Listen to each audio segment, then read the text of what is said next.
And we welcome you to Hyde Stadium here on this beautiful Tuesday afternoon. John Wickler alongside Greg Dean. And it what looked like after last night's storms that came through, looked like we potentially were not going to be able to play today. But the field is looking pretty good, and for what went through yesterday and into even this morning. And a chance for some baseball here this afternoon. And a 1-7 inning game is on the slate as Greg, these two teams last night, they played with 13-9 was the final score. It is a final. They aren't making up that game. They are going to play just that 1-7 here. So Minot got the win 13-9.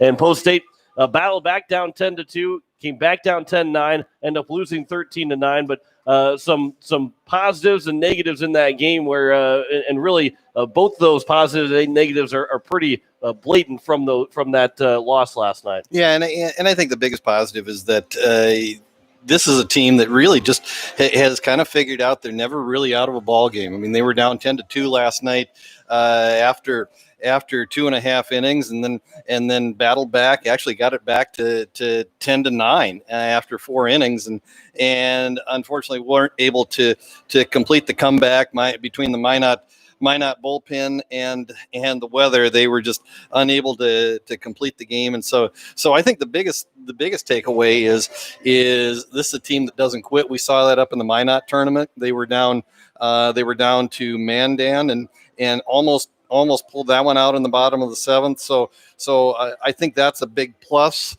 for this team, and you'd probably expect that from a team that is very senior heavy like this team is.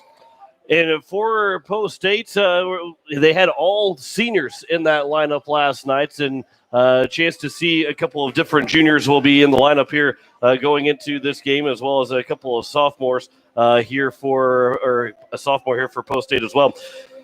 This Minot team, they are, as we've kind of talked to some of the parents and some of the coaches, they're a team that's still trying to find consistency here this season. Obviously, as we get into the month of July and into the middle of July, that season's starting to wind down, and wanting to make sure that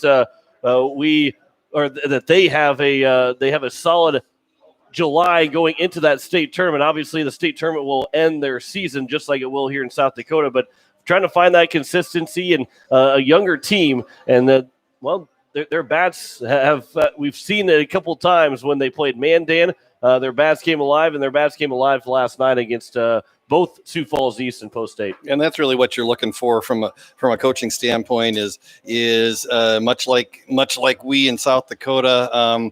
North Dakota's season will start hitting their postseason stretch here in a couple of weeks, and so if they can put together some consistency. Last weekend we saw this team up in the Minot tournament.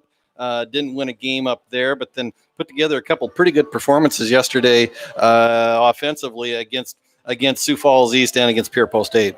We'll have those starting lineups for you here in just a little bit. So we'll say that it is Talon Hebert and Garrett Stout will be the two men on the mound for both Minot and Post State here this afternoon as we are closing in on that 12 o'clock start time. What a beautiful matinee baseball game. What you usually like to see in the big leagues, and right now there are no big leagues that are going on, and a chance for some Legion baseball to take place here on your Tuesday afternoon from beautiful Hyde Stadium. We'll step aside for 3 minutes, come back with more of the pregame show. You're listening to Post State Baseball on today's KCCR and today's KCCR.com.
As we welcome you back here to Hyde Stadium, John Wickler alongside Greg Dean getting set here for one game of baseball this afternoon as Post State hosts the Minot. Minot came in yesterday and won both games of the Triangular over Sioux Falls East 20-5, and then they also beat Post State 13-9 in a game that was shortened going into the top of the seventh inning when that game was ended after a lightning delay. Actually, rains came through, wouldn't have been able to finish that game anyway, and lucky enough that we get to play some baseball here. Started working on the field before 8 o'clock this morning, Greg. So it looks really good compared to what we saw last night and what I left from Coach White and I were the last two to leave the ballpark last night, and it didn't look so good. We both were standing up here in the press box looking down. We both kind of looked at each other and said, well, boy, if we're getting more rain like this for an extended period of time, it really is going to put in jeopardy the game for today. It rained for quite a while after we left the ballpark, and it rained this morning, but the grounds crew, all the coaches, the players, everybody that had a hand in trying to get this field ready did a fantastic job so that we can play some baseball here this afternoon. Yeah, as you look out onto the field, you can tell that there are some areas that are still wet. Looks like there's some wet areas down the right field line. I saw the Mandan pitcher down in the left field bullpen. He was actually throwing from the side. I mean, so the mound down in the left field bullpen must be kind of wet, and it looks kind of soggy behind home plate. The upside is we're going to play baseball today, and that's a big plus, and give the Minot kids an opportunity to come down to Pierre and get 3 games in the span of about 18 hours, and so it's a good opportunity for them to see some different competition before they go back and finish out the rest of their regular season up in North Dakota, and then from here, Post State will have Wednesday and Thursday off. Then they play Friday and Saturday down in the Renner Dakota Classic. West Fargo is the first opponent up, I think, on Friday at 5:15. So again, and then they go on to Saturday for a doubleheader in the morning, and then we'll play potentially on Sunday, depending on where that might be, and could potentially even play a doubleheader on Sunday if they are in the semifinals and maybe into the championship of that Dakota Classic as well. And they will face then Harrisburg next week, Tuesday, and then into the Veterans Classic that starts on Thursday. So these are important games in terms of you want to make sure you set your pitching up against the South Dakota teams, but these are some real important games and playing your best baseball going down the stretch. Obviously, a loss to Minot today doesn't hurt you in the standings. A loss to West Fargo or to any other North Dakota teams that you play, they don't hurt you in terms of the seed points. If you start winning some games and playing some pretty good baseball, that will help you and make you feel confident to play some really good baseball down the stretch and into the region tournament, which is just about 3 weeks away from now. Yeah, and if you look at the team totals, I mean, this team has really played some good baseball, reflective of their current record. I think they're 18-9 right now on the season, and really have played some good baseball. After that first opening weekend in Mitchell, and then out in Rapid City. Since then, they started out 1-3, but since then they're 17-6, and if you look at the numbers, they're collectively as a team they're hitting 324. They've got a 3.31 ERA. They're just doing a lot of things right now. We are just about set here for baseball. We'll have the national anthem in just a little bit. Glad you could join us here on this beautiful Tuesday afternoon from Hyde Stadium, as a lot of people probably still at work here for the remainder of the day, and glad you can have the radio on and listen to us. So, of course, you can go over to YouTube and the KCCR Sports, search that, and we will we are on the YouTube channel right now. So if you have a chance to have the computer at work, a chance to maybe pull that up and watch us here watch the game here on the KCCR Sports. As we step aside for 2 minutes for the national anthem, you listen to Post State Baseball on today's KCCR and today's KCCR.com.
Welcome back to Hyde Stadium as we are set for baseball. National anthem has been played as the post-state taking the field.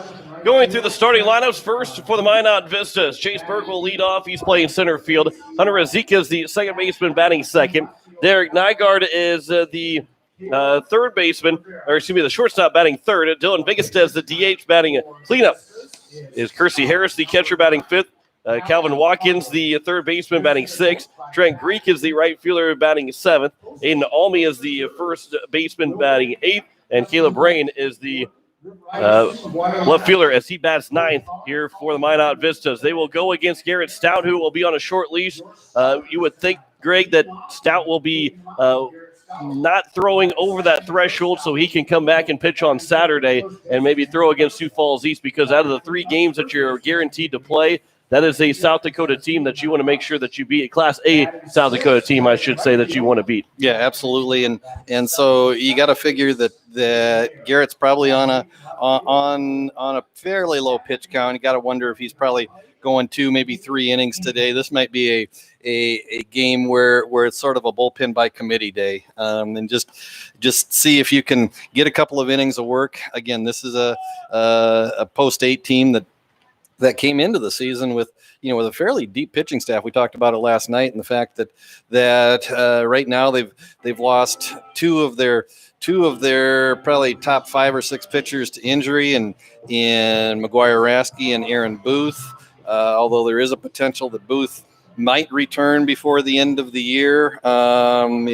You hope that's the case, but I don't think anybody's counting on it right now. And then Gray Zabel has gone to preseason football camp up at North Dakota State. He will be gone throughout the rest of July, possibly if they get into the second round of the playoffs. Zabel would be potentially available then, but losing three of your frontline pitchers it puts a little dent in things, and so this may be a day where you just kind of piece things together, and they certainly have the potential to do that. First pitch from Garrett Stout is upstairs for ball 1 at 12:01 here on this Tuesday afternoon. You're listening to KCCR Peoria Riverfront Broadcasting Station. The 1-0 pitch is over, just missing, and it's now 2-0 to leadoff hitter Chase Burke. Burke went 0 for 2 yesterday, but he scored 3 times in that 13-9 win. There's a line shot over the head of Lincoln Keenels in the left field for a leadoff single. And that's how we get things started here this afternoon for Chase Burke, his second hit against Post State. As we go around the horn from the defensive positioning for Post State, Elliott Life is in left field. Matt Lusk is in center, and Jack Van Camp in right field. A.J. Gaines at third, Lincoln Keenels at short. Jake Mayer is the second baseman.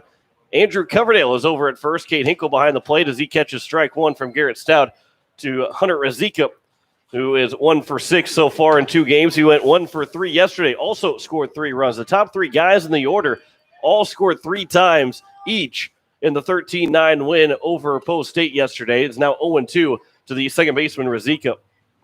The 8s in their black tops, green letters, green striping, gray pants. Minot in their all whites. There's a strike him out, and the throw to second is going to be off the chest of Keenel. So a stolen base for Chase Burke, but there is one down here in the top of the first. 80 degrees at game time here at 12:01 p.m. today. Finish that out. The Vistas are in their all whites with blue lettering and some gold accents. When we were up in Minot last week and even last night, they had the blue tops with the gold accents, sharp looking uniforms. Stout from the stretch will come set as there's a runner at second here with 1 down, as is Derek Nygaard that steps to the plate. His first pitch to the shortstop, Nygaard, is upstairs and outside for ball 1. Nygaard 1 for 3 yesterday. He did not hit in the first game. And again, these top 3 guys in the order all scored 3 times each. 9 runs combined between those top 3 guys. Now 1-1. That one was right down the middle to Derek Nygaard. Stout comes into this game. This is his 5th appearance on the year, his 4th start, having thrown 14 1/3 innings. He's got 3 wins on the year, tied for the team lead, to go with 22 strikeouts and a 1.47 ERA. A pickoff attempt at second, and back in safely standing up is the center fielder, Chase Burke. Stout only has allowed 3 runs, all of them earned in those 14 and a third innings so far. Here's the 1-1 pitch. That one is outside, 2-1. And Stout had a little bit of a struggle in that first appearance of the season against Post 22. That was all the way back in the, what would that be, the second weekend of the year, where he threw for the first time in over a year. And then after that outing, really settled in, ended up getting the win anyway on the mound, as it's now 2-2 as that one hits the over at the knees to Nygaard. But he struggled in that first outing, and since then has really been dominant on the mound for Post 8, just like you would expect him to be when he is healthy. Yeah, and he's gonna probably sit in the high mid to high 80s with that fastball. Pierre's back and things are going well. He will touch 90, 91 on occasion, but he's gonna be probably the biggest flamethrower, if you call it that, for Post 8 this year. Count is 3-2 to Nygaard. There's a line shot to the right side. That's down for a base hit. Van Camp will come up with it. The throw in will be cut off by the first baseman Coverdale to keep the runner at third and Burke. And there's runners at the corners here with one down here in the top of the first inning, and that'll bring in the designated hitter, Dylan Vigestead. Yeah, nice play by Van Camp. Just sat back, took the ball on one hop, and got it quickly back into the infield. Coverdale playing first base today for the first time all year. Cut the ball off, and Burke was not able to round third and score, even though there were 2 outs on the play. Giving Andy Gordon a day off over at first base. The first pitch to Vigestead will be outside for ball 1. Vigestead yesterday, he went, he went 1 for 3. Drove in 3 runs in the ball game. Scored 1 time before he was lifted. There's a ground ball to the right side. It'll be fielded by Coverdale. He'll turn to throw to second for 1. And actually, Keno's end up dropping the ball, so everybody is going to be safe. And it's a 1-0 lead for the Minot Vistas here with 1 down. And that's a tough break, and an arrow be charged to Keno's.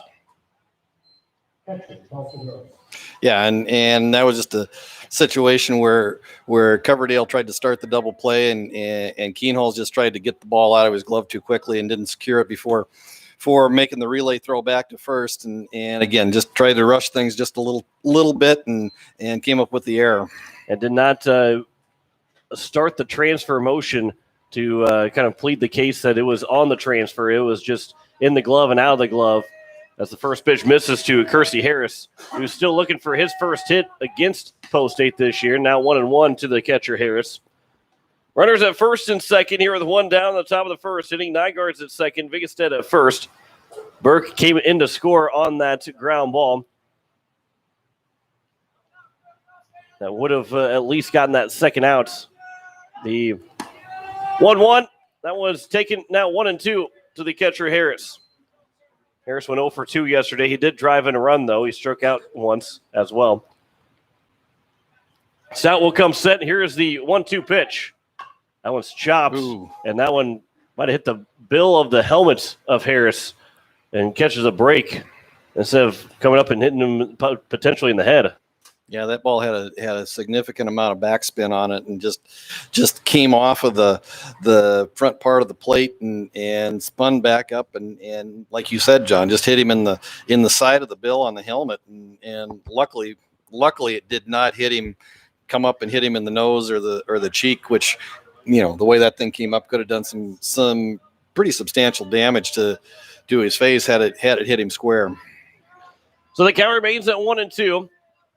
As Stout will peer in for the sign. They'll step off and everybody will reset.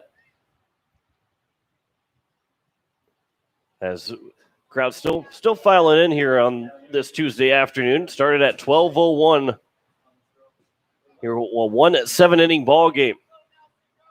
Stout will come set. Here's the 1-2 pitch. That one just misses. Maybe a touch outside, potentially a little low, and it's now 2-2. I think they call this the businessman special in either in both minor league and major league parks. These early afternoon matinees. The 2-2 pitch. That one is grounded down the first base line and foul. Yeah, some business attire being worn for. Let's see, Pete Keenholz wearing his business attire. Bill Van Camp came up here wearing his business attire. Yeah. And Everybody Doug Hinkle as well, wearing some business clothes here. Yeah, everybody's just sharp dressed men. That's the old ZZ Top song goes. 2-2, just a bit outside now, 3-2. And Stout's looking for that outside corner, not getting it yet from the home plate umpire, John Krogstrand. And the count is full with one down here in the top of the first inning. One run has already scored for Minot. Stout will come set. Here's the 3-2 pitch. That one's fought off, fielded by Mayer. He'll turn to second. He'll get the man at second. The throw back to first is not in time. And it's now 2 down with runners at the corners. And a chance to get out of this inning, as we'll have a courtesy runner coming in for the catcher and Harris. Yeah, just kind of a ball that Harris just kind of fisted out towards second base. Just kind of a weakly hit line drive that Mayer was able to take on one hop, and because it was so weakly hit, just didn't have an opportunity to really even get a good chance at turning the double play. Although it was closer than I thought it was going to be. It was a nice turn by Keenholz over at shortstop. So there's 2 down here at the top of the first. It'll bring up Calvin Watkins, who is 0 for 2 so far against Pierre so far this season. The first pitch is cut on and missed. And it's 0-1. Didn't catch the number of the courtesy runner for the Vistas. It's going to be number 7, so now I got to try and find that real quick in my... Plemmel, I think. So Plemmel, yeah, he's going to be the courtesy runner for the catcher Harris here today. That one is outside for ball 1. You are right. Jack Plemmel is the courtesy runner. It's a good memory. Although you can just kind of look down and see that what's the guy that the biggest looking guy on the team is. That's a swing and a miss, not 1 and 2. It's the guy that's put together the most. That's Jack Plemmel. Yeah, he kind of stands out among this Minot Vistas team. Just a well-built young man, and has anchored first base for him every game we've seen him play over the last couple of weeks. 1-2 pitch is at the letters, looked at for strike 3, and that will retire the side. Stout strikes out 2 in the top of the first inning. 1 run scores on 2 hits in the inning, 1 error, and 2 men left on base. We have played at half an inning. Minot has that lead 1-0 over Pierre. You're listening to Post State Baseball on today's KCCR and today's KCCR.com.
As we welcome you back here to Hyatt Stadium, bottom of the first inning, Post State trailing 1-0. Garrett Stout will lead things off. Lincoln Keenholz about second. He's the shortstop. Andrew Coverdale, the first baseman, batting third.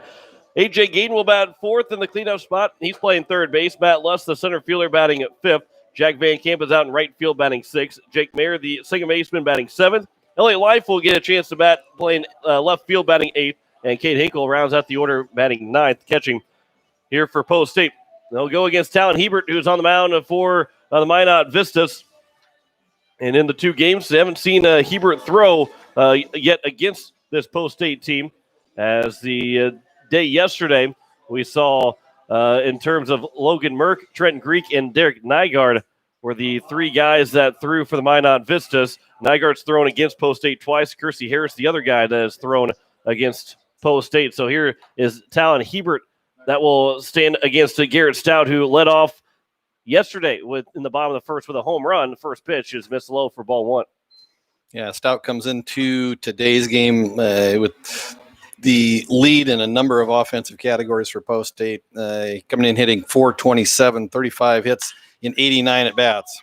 There's a ground ball. The second baseman fielded by Razika. The throw to first is in time. The leadoff man is retired here in the bottom of the first inning. As we go around the horn defensively for The Minot Vistas out in left field. Calvin Watkins. Chase Burke is playing center. And Trent Greek is out in right field. Calvin Watkins, the third baseman. Derek Nygaard, the shortstop. Hunter Azika, as you just heard, made the play at second to Aiden Almy, the first baseman. Kersey Harris behind the plate. And Town Hebert will deliver the first pitch to Lincoln. Keenels will foul this one away and out of play for strike one. Already action in the bullpen here for Post State. And again, Garrett Stout, no matter if he was dominant in the first inning or the second, through the first couple of innings, he was not going to go far in this game. Keenels will float this one into right field. That will drop for a base hit. And he's aboard with one down. And Keenels continues to hit the ball well from that number 2 spot, as he had 3 hits in the first game yesterday.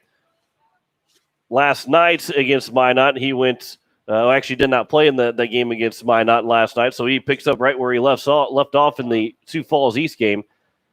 And he is aboard with one down, and in steps Andrew Coverdale. Hebert will work from the stretch for the first time. The first pitch is over for strike one to Coverdale. And surprisingly enough, with Coverdale playing in 2 games against Minot so far, he's still looking for his first hit against the Vistas. Yeah, Coverdale, the other team leader in most of the offensive categories, comes in hitting .395 today. 34 hits, second on the team in hits with 86 at bats. Also shares the team lead in triples and leads the team in runs scored. Now it's 1-1 to Andrew Coverdale. He was 0 for 6 so far against the Minot Vistas in 2 games. Keenels will lead away from first. Hebert will come set. Here's the 1-1 pitch. Runner is off. Coverdale will pop it up. Keenels has got to turn back around and head back to first. The right fielder will make the catch, and Keenels will be able to scamper back in time without a play as Greek retires Coverdale for the second out here in the bottom of the first inning. And that'll bring up A.J. Gayden, the third baseman. Gayden last night against Minot went 1 for 4 as he picked up the win against Minot all the way back in the Minot tournament on June 27th from the mound. Here's the first pitch to Gayden. That one will be a curveball that misses the zone, and it's 1-0. Jake Mayer warming down in the bullpen for the Eights. So we'll see if he actually goes out to the hill for the top of the second inning, as Garrett Stout probably threw a little bit more in that first inning than what Coach White and the rest of the Eights were expecting, as now Keenels is picked off at first. He's going to try and get to second, try and turn back around, and he's going to be tagged out, and that will end the inning, as he is unable to get back to a base. And no runs, 1 hit, no errors, no one left on base. We've played a full inning. Minot has a 1-0 lead. You're listening to Post State Baseball. Today is KCCR, and today is KCCR.com.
Jake Mayer is on the mound here for Post State, as Garrett Stout, his day on the mound is done, but he is now at shortstop. Lincoln Keenels will move over to the second base position, and Mayer will head to the mound, as Jake Mayer will face 7, 8, 9. Trenton Greek, Aiden Almy, and Caleb Rain to lead things off. Stout went 1 inning, 1 run, earned run, 2 hits, no walks, and 2 strikeouts. And Greg, as you said, threw 26 pitches in that first inning, and probably a little bit more than what Coach White was probably hoping for. He was probably maybe hoping to see around 30 pitches in 2 innings for Stout. Yeah, I think you're probably right, and the upside is that Stout is now, even if he would have probably gone a second inning, unless he would have gotten in a lot of trouble, he would be available to pitch this weekend.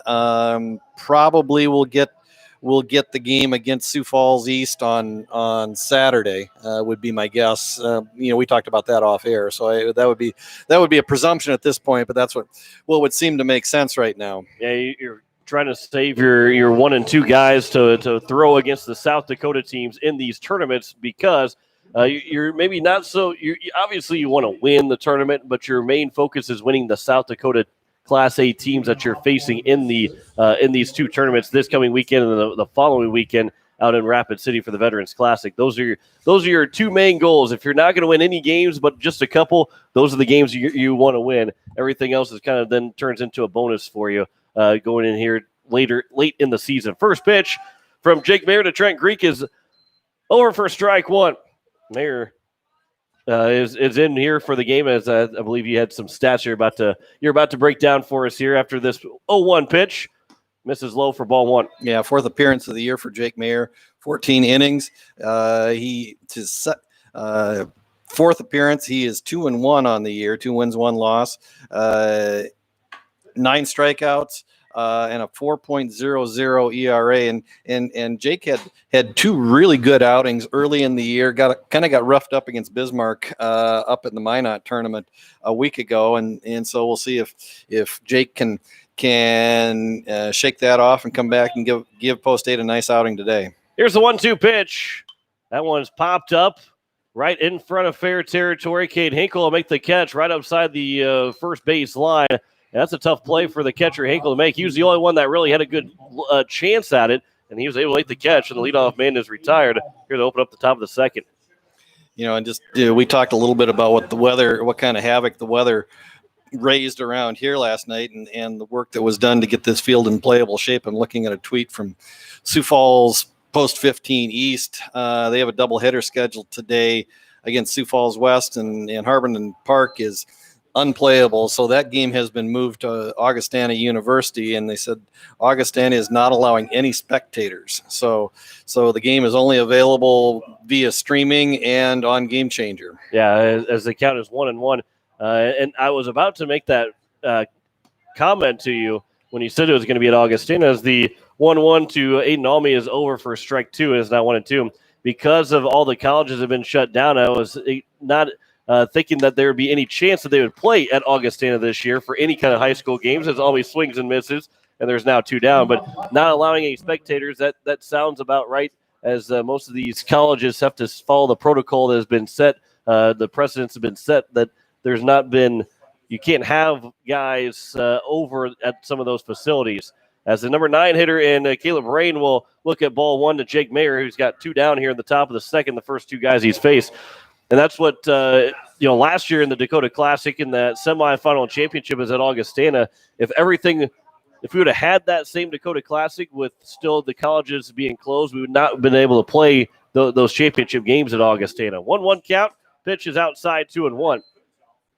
And it's going to be interesting how things look in the fall for a lot of colleges. Obviously, Gray Zabel's up and starting camp at North Dakota State. Obviously, you want to prepare that you're going to have a season, and then it turned out that you don't have one, as it's now 3-1 to the number 9 hitter, Caleb Rain.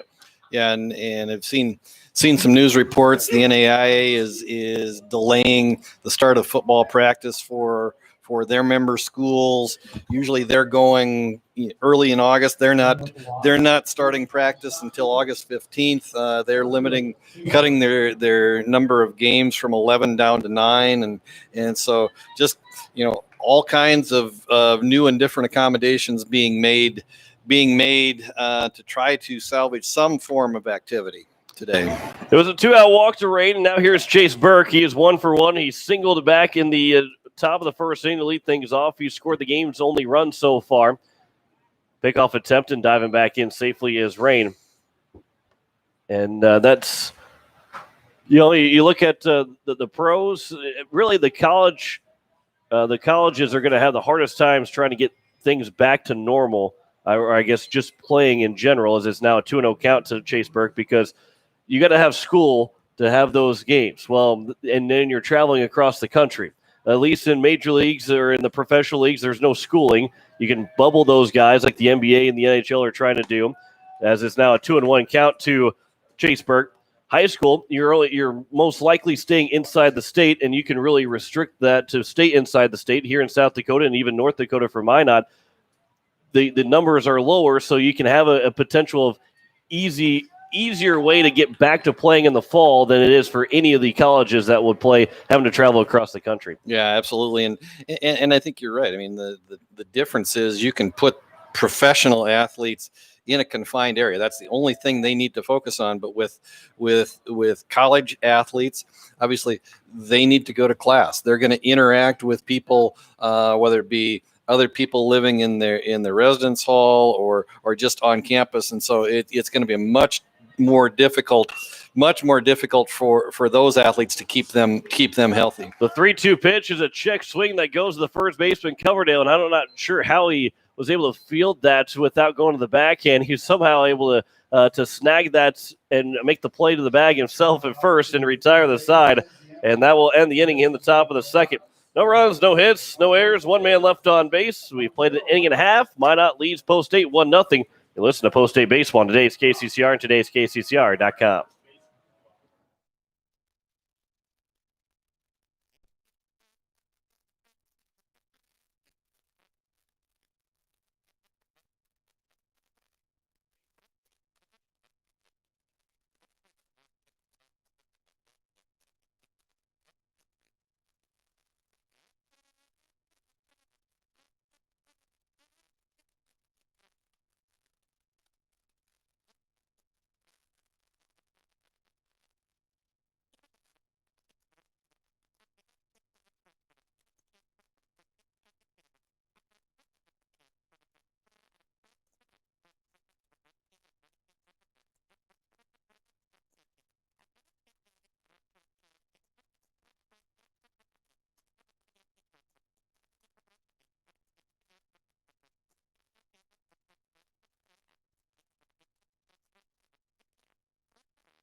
Bottom of the second inning. It is 4, 5, and 6. A.J. Gayden will get back to the batter's box as he was left there when Lincoln Keenels was thrown out as he was picked off at second, or going between first and second. It is A.J. Gayden, Matt Lusk, and Jack Van Camp. And we'll step to the plate here to lead things off in the bottom of the second as Talon Hebert gave up just that one hit to Keenels and was able to take him off base, so he faced the minimum in that first inning as the first pitch to Gayden is outside for ball one. Hebert will work from the windup. Here is the 1-0 pitch. Gayden, left side, base hit. That gets over the shortstop's head and into left field. And the leadoff man is aboard here to open up the bottom of the second. Gayden's second hit against Minot here in these 2 days. Gayden comes into the game hitting .354 on the year, 17 hits and 48 trips to the plate, 7 RBIs, 13 runs scored, and a pair of walks. Here is Matt Lusk as he will wait on the first pitch, and that one is over for strike one. Van Camp is on deck. Jake Mayer will get his first plate appearance against Minot, as long as no double play is turned in the next two batters. Luskin in the year coming into this game hitting .296 on the year, 16 hits and 54 at bats. Among the team leaders in runs batted in, he has 15, just 4 behind the team leader in Andy Gordon. That one's out towards left center field. That one's going to get down in the gap and all the way to the wall as Gayden will round third. He's going to come in to score. Lusk will round second. He's on his way to third. The throw coming in, head first slide, and it's a triple for Matt Lusk as he ties the ball game up at 1. As he put that into left center field gap right near that 383 sign out in left center field, and it's a 1-1 ball game. Yeah, 2 hop the wall just right below the 383 sign in left center. First triple of the year for Matt Lusk. And out there as well for the Gateway 4 Lincoln Toyota sign. Right to the left of that. As Van Camp will look at the first pitch in the dirts. And a good block there from Harris to keep this a 1-1 ball game. As Lusk is standing at third with nobody out. So this is a big chance for Post State. And with runner at third and nobody out, you got to find a way to bring Matt Lusk in to give yourself the lead. As Hebert will deliver the 1-0 pitch. That one's over for strike one. Van Camp's 2 for 7 against Minot here this season. And, by the way, he hit a home run in one of those 2 hits last night. It was a 3-run homer. 2 home runs on the season for Van Camp, and he's done it with almost the bases full both times, a grand slam and a 3-run homer, as it's now 2-1 to the right fielder. Yep, seven of his 8 RBIs this year have come on the 2 home runs. As he'll try and maybe see if he can get 9 RBIs on, as he'll pop that one up. That should be deep enough to bring in Lusk. It's the center fielder, and Burke will make the catch. Lusk will tag, and there won't be even a play at the plate, as it's now a 2-1 ball game. And it took one batter to get that run in, and Matt Lusk scores in the RBI sac fly from Jack Van Camp. Yeah, it's a good approach from Van Camp on that at bat, and with a runner on third and less than 2 outs, you're really just looking to do one of 3 things: base hit ideally, but if you're going to record out, you got to hit the ball to the right side. As a left-handed pull hitter, that's something that he is very much able to do, or loft the ball out in the outfield for a sac fly, and that was what he succeeded in doing. So record the RBI for Jack Van Camp. That's his 4th RBI, but against Minot here in the last 2 days, as the 0-1 pitch is a swing and a miss in the dirt by Jake Mayer. Mayer now the pitcher, and he is now the pitcher of record. After Garrett Stout gave up that first run as earned, he is now off the hook, as the Post 8 had tied the ball game up, and 2 batters had made it a 2-1 game, as that one will go in the dirt the complete opposite way of where Kersey Harris was wanting that pitch. He was standing up. John Croakster and the home plate umpire was almost wanting Harris to kind of squat back down a little bit, and the ball ended up going in the dirt just a little bit off from the target there, as they count as 1-2, as Hebert will deliver the 1-2 pitch. That one's outside, now 2-2. First plate appearance of the year for Jake Mayer. He's appeared in 2 other games so far this year, but the first time he has been at the plate all year. So here is the 2-2 pitch coming to Jake Mayer. He'll chop that one foul to the third base dugout, and Dylan Vigestead raced to the front of that dugout, but couldn't grab that one as it hit off the screen, and he takes the easy route by hopping over and crawling over the dugout fence there. 2-2 again. Mayer will ground it back up the middle, fielded by the shortstop in Nygaard. The throw to first is in time, and there's now 2 down here in the bottom of the second, and that'll bring up Elliott Life, his first plate appearance against Minot. Life picked up the save back on June 27th in the final game of the Minot tournament for Post 8, beating the Vista 6-3. Not too many plate appearances so far the year for the left fielder, Elliott Life. First pitch to him. He'll ground it over the top and through for a base hit. Right back up the middle. And Life is on board with a 2-out single. And he'll push it to the number 9 hitter in Cade Hinkle. Third hit of the year for Life to go with his 13 at-bats. Ninth appearance of the year in the lineup for the Eights. As Life comes in hitting 154 with 1 RBI and 3 runs scored on the year.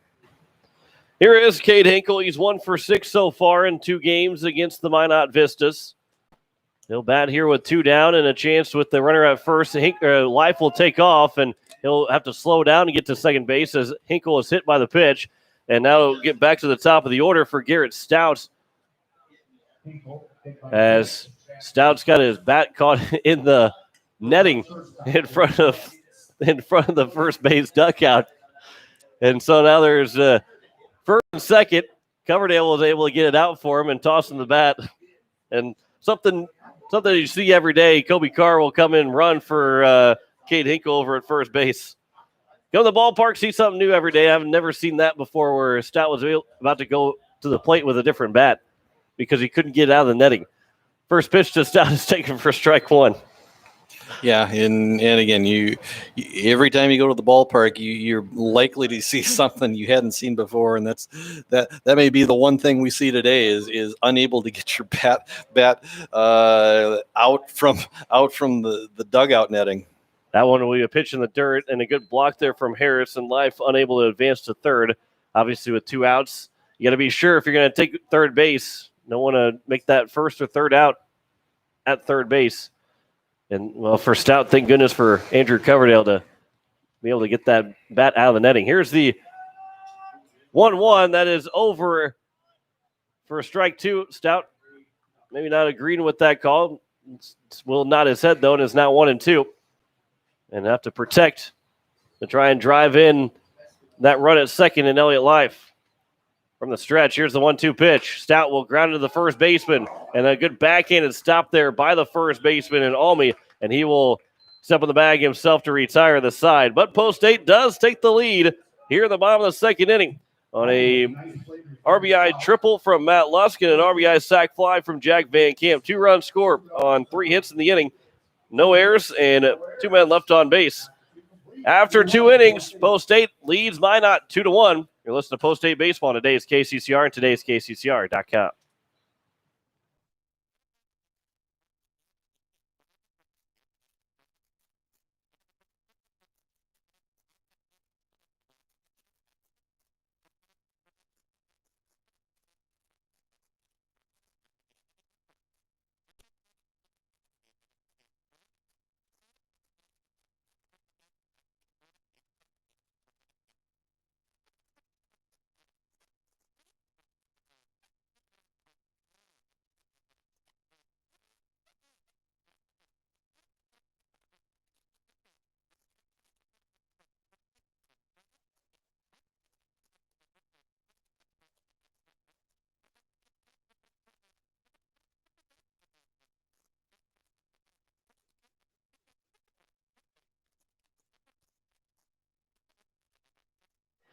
As we welcome you back here to Heinz Stadium, top of the third inning, 2-1 is our score. Post State leads Minot's Jake Mayer on for his second inning of work as he will deal with 2, 3, and 4. Hunter Azika, Derek Nygaard, and Dylan Vigestead.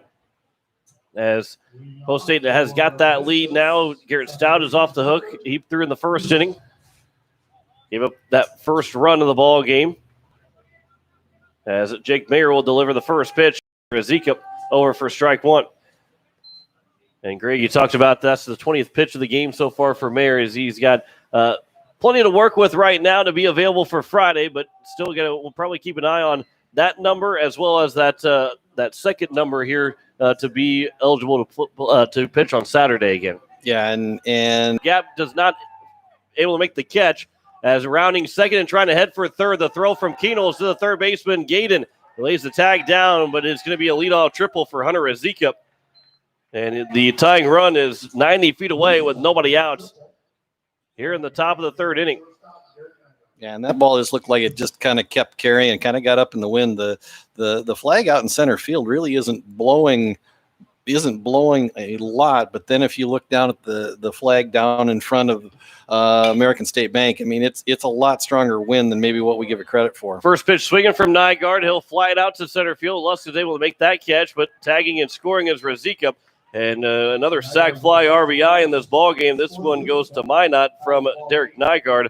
And we are tied up at 2 here with one down in the top of the third inning. Those are two. That sac fly and the other sac fly, Jack Van Camp, are 2 good at-bats from some very veteran-type at-bats from these 2 teams.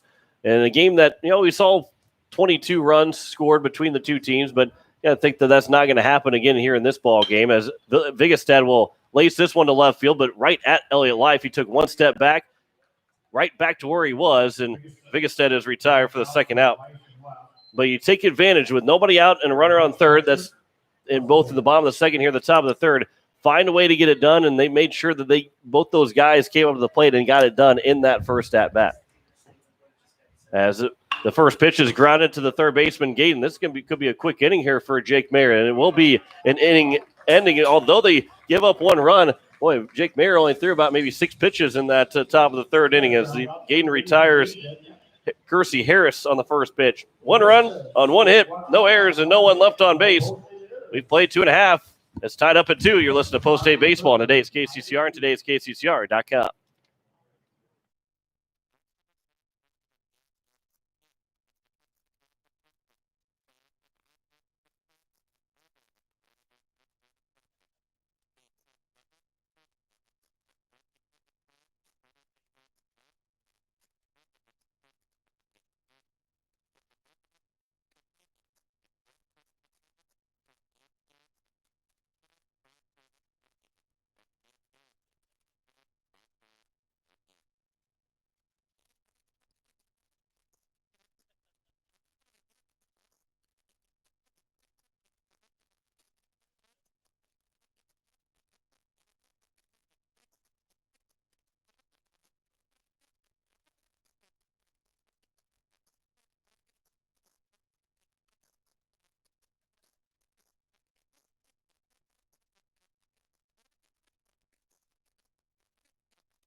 2, 3, and 4 here to lead off for Post State's here in the bottom of the third inning. There's a 7-pitch inning for Jake Mayer.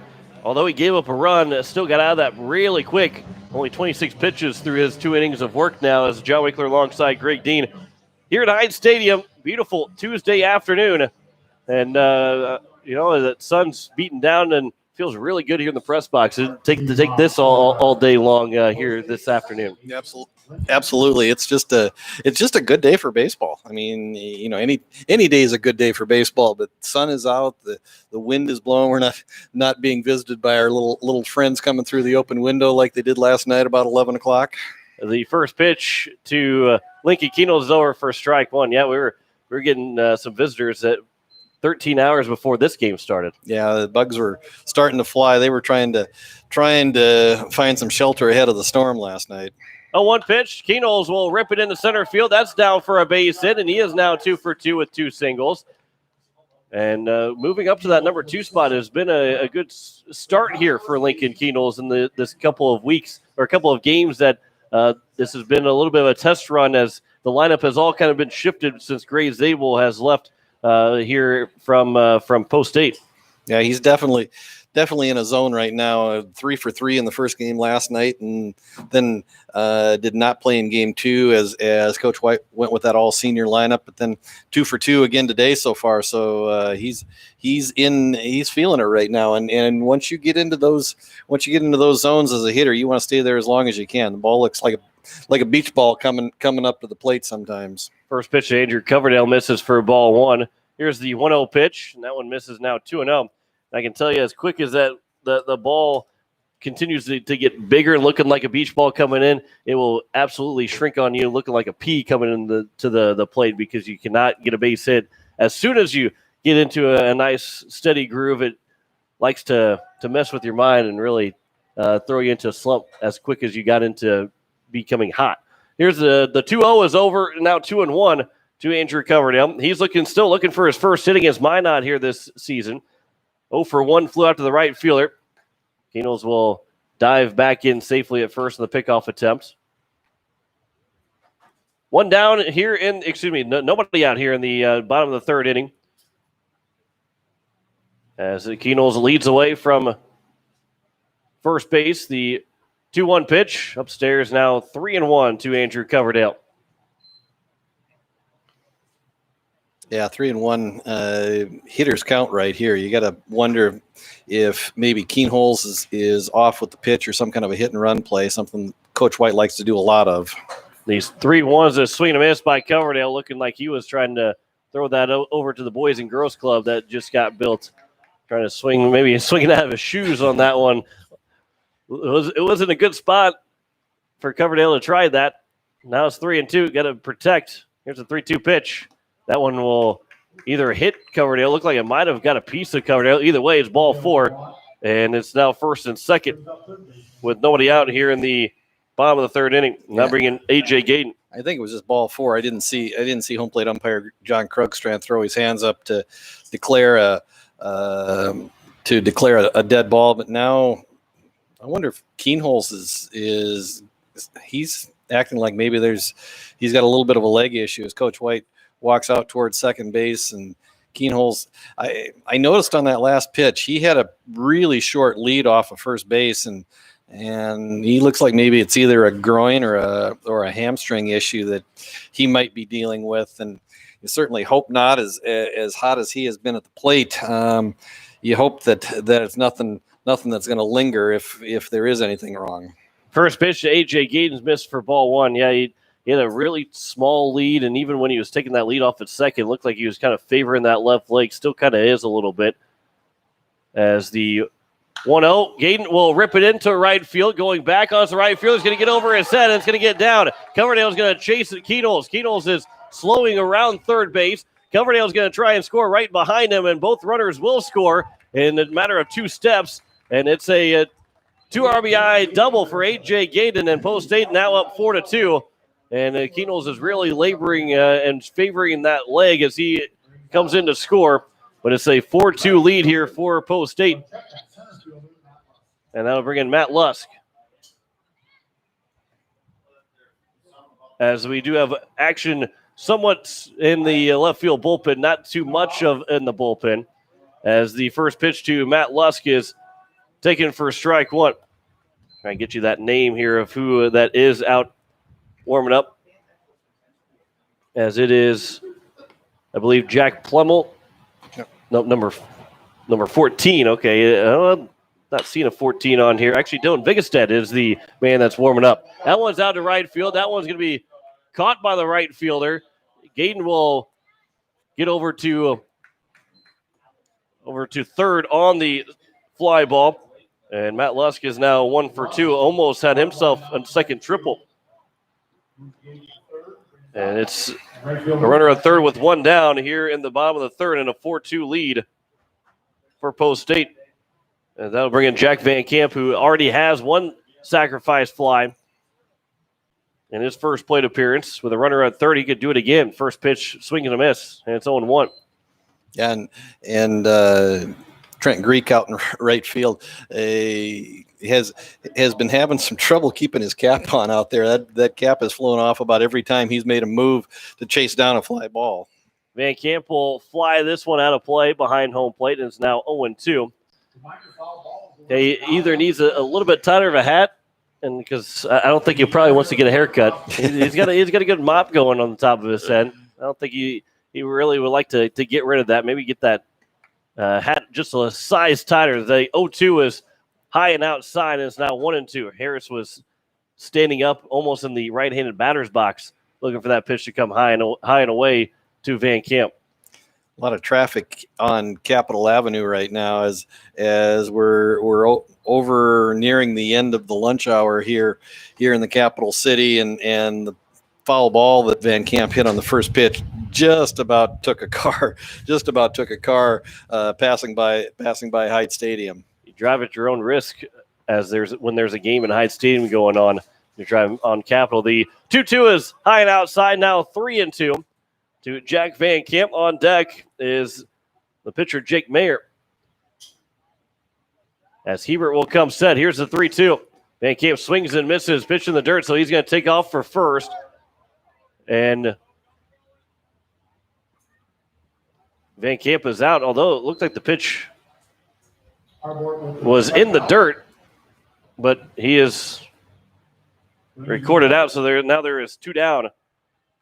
Yeah, there was some confusion. The pitch was in the dirt, but it was fielded cleanly by the catcher. Van Camp started to jog down the line, I think probably more as a decoy to try to potentially garner the throw down to first base, possibly in an effort to maybe allow Gayden to score from third. But you heard the coach in the Minot dugout say, "Don't throw the ball." So there is a foul ball by Jake Mayer. Nice play over there at third base by Coach Brian White, feeling with the bare hand. As Mayer will get this one out to right field, as Greek will make the catch. Still not looking too comfortable out in right, but he made 2 of the 3 catches, 2 of the 3 outs out in right field, 2 of the 3 catches that came out his way as well. But Post State scores another 2 runs on 2 hits in the inning.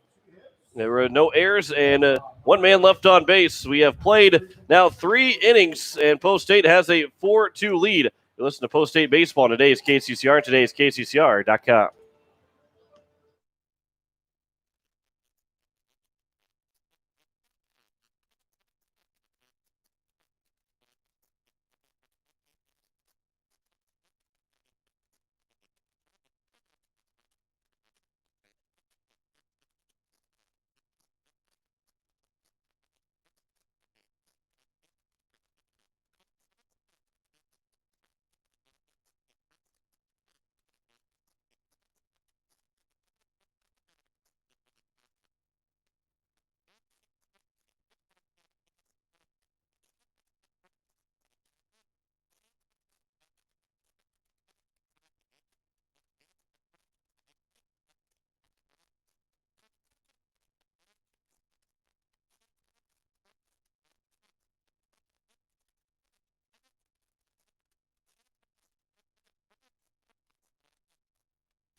It is the top of the 4th inning And there's a 4-2 lead for Post State. Andy Gordon is now in the ball game. He's going to play first base. Andrew Coverdale will move over to second. And Gordon will replace Lincoln Keenels, who was favoring that leg as he was scoring from second base. And Coverdale's fast. Keenels is quick too, but Coverdale should not have been that close to Lincoln Keenels trying to score. So hopefully it's just precautionary, maybe a little muscle that tightened up and a little bit of some rest. And, of course, they're off for the next 2 days that he can get himself feeling better for the Dakota Classic coming up on Friday over in Hartford, where our pool will be at West Central. The first pitch is missed for ball one. Now it's 1-1. Calvin Watkins, 6, 7, and 8 here for the Minot Vistas. Watkins, Greek, and Aiden Almy be the first three hitters for the Minot Vistas. 1-1. That one is over now, 1-2. Yeah, the schedule for the weekend is 5:15 on Friday, and again, these three games are in Hartford. 5:15 versus West Fargo. Then Saturday morning at 11 o'clock, Post State takes on the Hartford Humboldt Legion team, and then immediately following that, the Eights take on Sioux Falls East. The 1-2 is over for strike three and looked at from Calvin Watkins. And there's the first strikeout of the second strikeout of the game for Jake Mayer. And there's one down here to open up the top of the fourth inning. That'll bring in Trent Greek, the right fielder. He is 0 for 1 so far. He's 0 for 1 so far against Post State in general. He walked 3 times yesterday. Excuse me. The first pitch is flown out to right field, and Jack Van Camp will make the catch, and there's now 2 down here for the number 8 hitter, Aiden Almy, to come to the plate as he struck out in his first at-bat. Greek actually walked 3 times in the June 27th matchup, did not hit yesterday. Here's the first pitch to Aiden Almy, and it's over for strike one. They're looking for another quick inning. The 0-1 pitch. That one just misses a little low. Potentially a little outside to the first baseman. Caleb Rain is on deck. Here's the 1-1 pitch. That one's grounded to the third base line, and that will be fouled. Nice backhanded stop there from A.J. Gayden. But it's now 1-2, and Mayer's a strike away from picking up a 1-2-3 inning. Here in the top of the fourth, after Post State has scored 2 runs in each of the second and third inning to lead 4-2. Here's the 1-2. That one misses upstairs right over the top of the head of Almy. And the count is now 2-2. Just a correction. I thought the pool that the Eights played in this weekend down in the Renner tournament was going to be in Hartford. It's actually in Humboldt instead. So okay. If you're in that area and looking for a game, go to Humboldt, not Hartford. And hopefully, and I'll make that trip to Humboldt, not Hartford, so I can call the games for everybody that's not making the trip. 2-2, swing and a miss, and Almy goes down on strikes again. And it's a 1-2-3 inning for Jake Mayer. As we have played 3.5, it is a 4-2 lead for Post State over Minot. You're listening to Post State Baseball on today's KCCR and today's KCCR.com.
It is the bottom of the fourth inning, and the man known as Viggy, Dylan Vigestad, will be the new pitcher for the Minot Vistas, as Elliot Life, Cade Hinkle, and Garrett Stout, 8-9-1, will be the first men to greet Dylan Vigestad on the mound for the Minot Vistas, as We play here in the bottom of the fourth inning.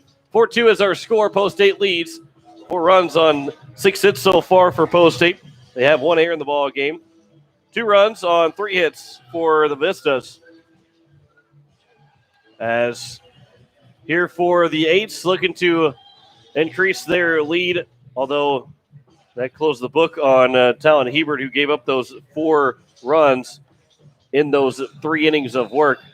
And Vigestead, who been dealing with a leg injury, was not catching this year, as he'll be the DH. And I think that last pitch went over the top of the catcher's head, and Dylan Vigestead looked to the Pierre dugout and pointed at his head, saying, "I'm messing with your mind right now."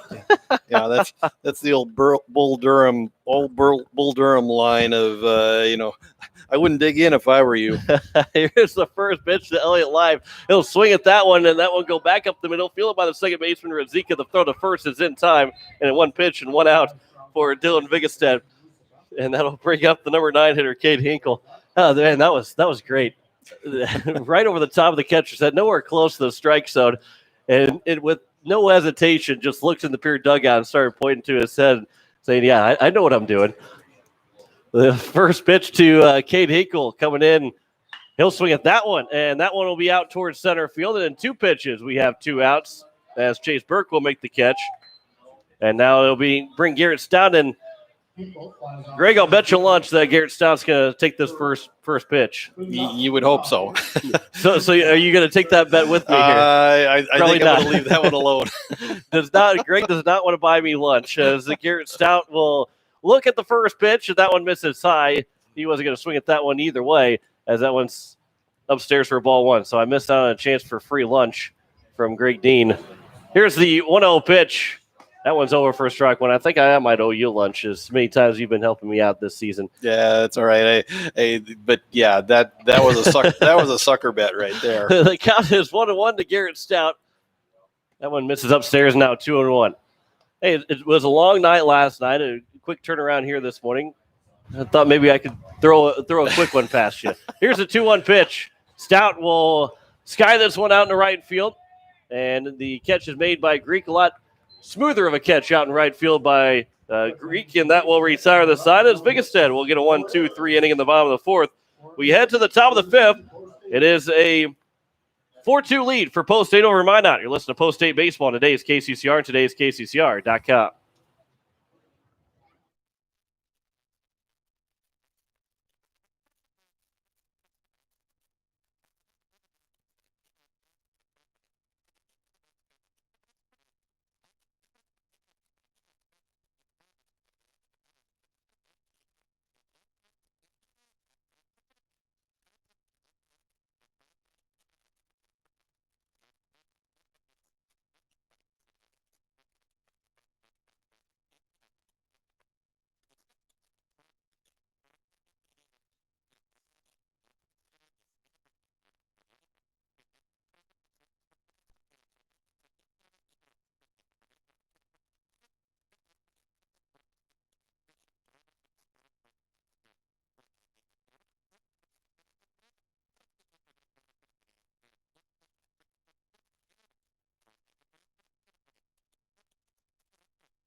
It was going to be a committee game for Post State from the mound, and it's the third pitcher coming in for Post State, and Kobe Carr will be the new man on the mound, as Andrew Coverdale will come out of the ball game. Jake Mayer will stay in to go play at second, so he will take that spot defensively from Andrew Coverdale, and Carr will move in offensively into Andrew Coverdale's spot as the third pitcher here for Post State, trying to preserve this 4-2 lead as we play here in the top of the 5th inning, as we are just about to get to that 1 o'clock hour here on this Tuesday afternoon. And I tell you, Greg, there's nothing better than matinee baseball, weekday matinee baseball.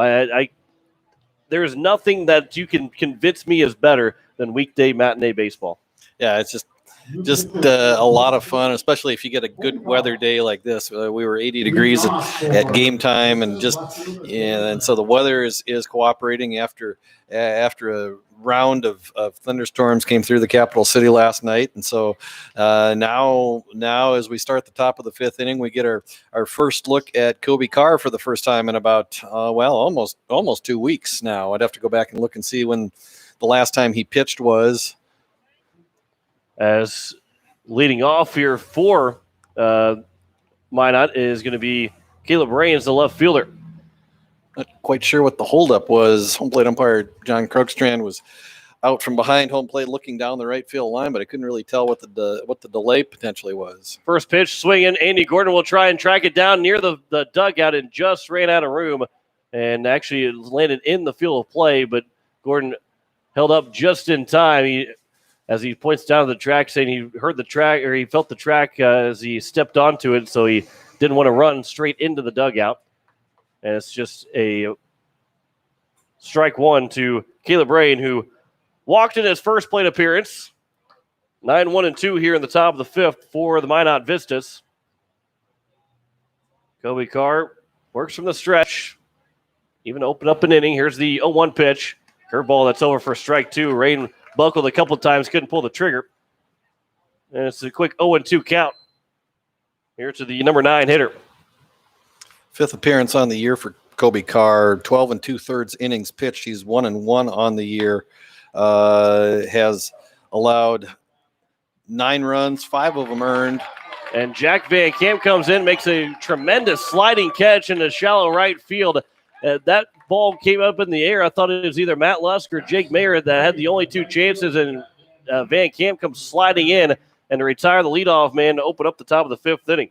And then actually does a little bit of groundskeeping out in right center field, as he looks like he pulled a pretty good sized divot out there. Bill Van Camp, an avid golfer, teaching his sons to always fix his divots, as making sure that there's no divot over there out in right field. The first pitch is up high to Chase Burke.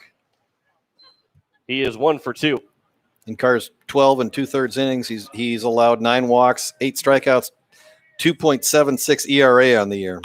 There's a fly ball out towards the right center field. That's a little bit easier for Van Camp. He'll make that catch, and because he fixed his divot out there, he had no worries of making that catch. And there's quickly 2 gone here in the top of the fifth. They'll bring up Hunter Razika.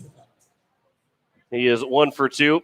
He tripled in the third inning. He came around to score the game's second run for Minot, which tied the ball game up at 2 at that point before Post 8 put up another 2 spot in the bottom of the third. First pitch is bouncing in, 1-0. I don't know what it's like to ever have to fix your divot in the golf course, because I never hit the ball well enough to make a divot. I make divots all over the place because I miss the ball so much. That is true. I usually have to fix my divots on the tee box because I end up – that's where all the grass gets thrown up there. Never have to fix a divot on the green. The first pitch, or the 1-0 pitch, is over for strike one. Now 1-1 here to Hunter Razika. The golf game is still work in progress, and I think it will be for the rest of my life. 1-1 is upstairs now, 2-1. Yeah, it's a simple game. A simple game, the way it looks on TV, and then you pull that driver out of the bag, and you quickly understand that there's a reason that Tiger Woods et al. Makes 7 figures routinely, weekend every weekend. Count is now 3-1 to Hunter Razika, and they don't ever use the golf cart either. They walk it all. That's not that really makes a difference too much. I guess that means I'm just too lazy. The 3-1 is float out of play, and it's now 3-2. Either that or I'm smarter than them. Saving my energy. Well, you just got to wait and get on the seniors tour like John Daly, and then I think the golf cart comes into play. I got the first name going for me. That's about all I got to try and be like John Daly. Count is 3-2 here to Hunter Razika with 2 down here in the top of the fifth inning. 3-2 pitch. There's a line shot. That one's going to get through the right side for a base hit, and it will be a 2-out single. And now Razika is 2 for 3 here in the ball game. And that will bring up Derek Nygaard, who is 1 for 1. He singled in the first and had a sac fly RBI in the top of the third. Yeah, Van Camp came up on fielded the ball on one bounce and had thoughts about possibly trying to throw Rizika out at first, and Gordon was just a couple steps off the bag. They weren't on the same page, and so Rizika's in with the 2-out single. First pitch to Nygaard's upstairs for ball one. As with 2 down here in the top of the 5th, it's a 4-2 lead here for Post State. Kobe Carr, the third pitcher to work here for the Eights. The 1-0 to Nygaard. There's a ground ball to the left side, backhanded by Stout. He'll throw the long way to first. He's going to pull Gordon off the bag, and it's going to get to the backstop or the side stop and then throw to second. That one almost got over into left field. It's going to be an area charge to Stout, and it's now second and third here with 2 down, and the tying run is in scoring position. Yeah, and that was one. Stout had to go into the hole and to field that ball. He actually fielded it on the backhand side, and he probably had a little more time than maybe what he realized, and he rushed the throw and pulled Gordon off the bag, and now Minot's got the tying run on second, the go ahead run at the plate here in the top of the 5th. First pitch swinging from Dylan Vigestead, and he will swing and miss. He reached on an air in the first and flew out to the left fielder, Life in the third. Here's the 0-1 pitch from Carr to Vigestead. That one's over at the letters, now 0-2, and Vigestead can help himself out here as he is now the pitcher for the Vistas. And a base hit could tie the ball game up at 4 here in the top of the 5th inning with 2 down. Runners in scoring position at second and third. Here's the 0-2 from Carr to Vigestead. That one will get in the dirt. Hinkle got a piece of it just past the dirt behind home plate, not far enough for the runner at third and Rizika to try and score. Otherwise, he would have been easily tagged out trying to score. And the count is now 1-2. Not a bad spot for that pitch from Carr to Hinkle. 4 hits in the ball game for Minot. 2 runs so far. They trail 4-2. Here's the 1-2 pitch. Vigestead will pop it up foul and get out of play. And we'll do it again at 1-2. Yeah. Vigestead kind of built like an offensive lineman. Kind of looks like he's about 5'10", 6 foot. Probably checks in around 210, 215. Here's the 1-2 pitch. That one is flowing out of play again, and we'll do it one more time at 1-2. As Carr trying to finish out this top of the 5th inning without any damage being done. You're listening to KCCR Pierre Riverfront Broadcasting Station as we are past that 1 o'clock hour. Here on this Tuesday afternoon, the 1-2 pitch. That one will bounce in. It'll go off the umpire, and that's a big stop there from the home plate umpire to help out Hinkle. It's now 2-2. Otherwise, it would have been a 4-3 ball game. Yeah, sometimes the umpire can get in your way, and sometimes he can be a help. And that time he acted like a second wall behind Kate Hinkle. So the count is now even at 2-2. Carr will come set and deliver the 2-2 pitch.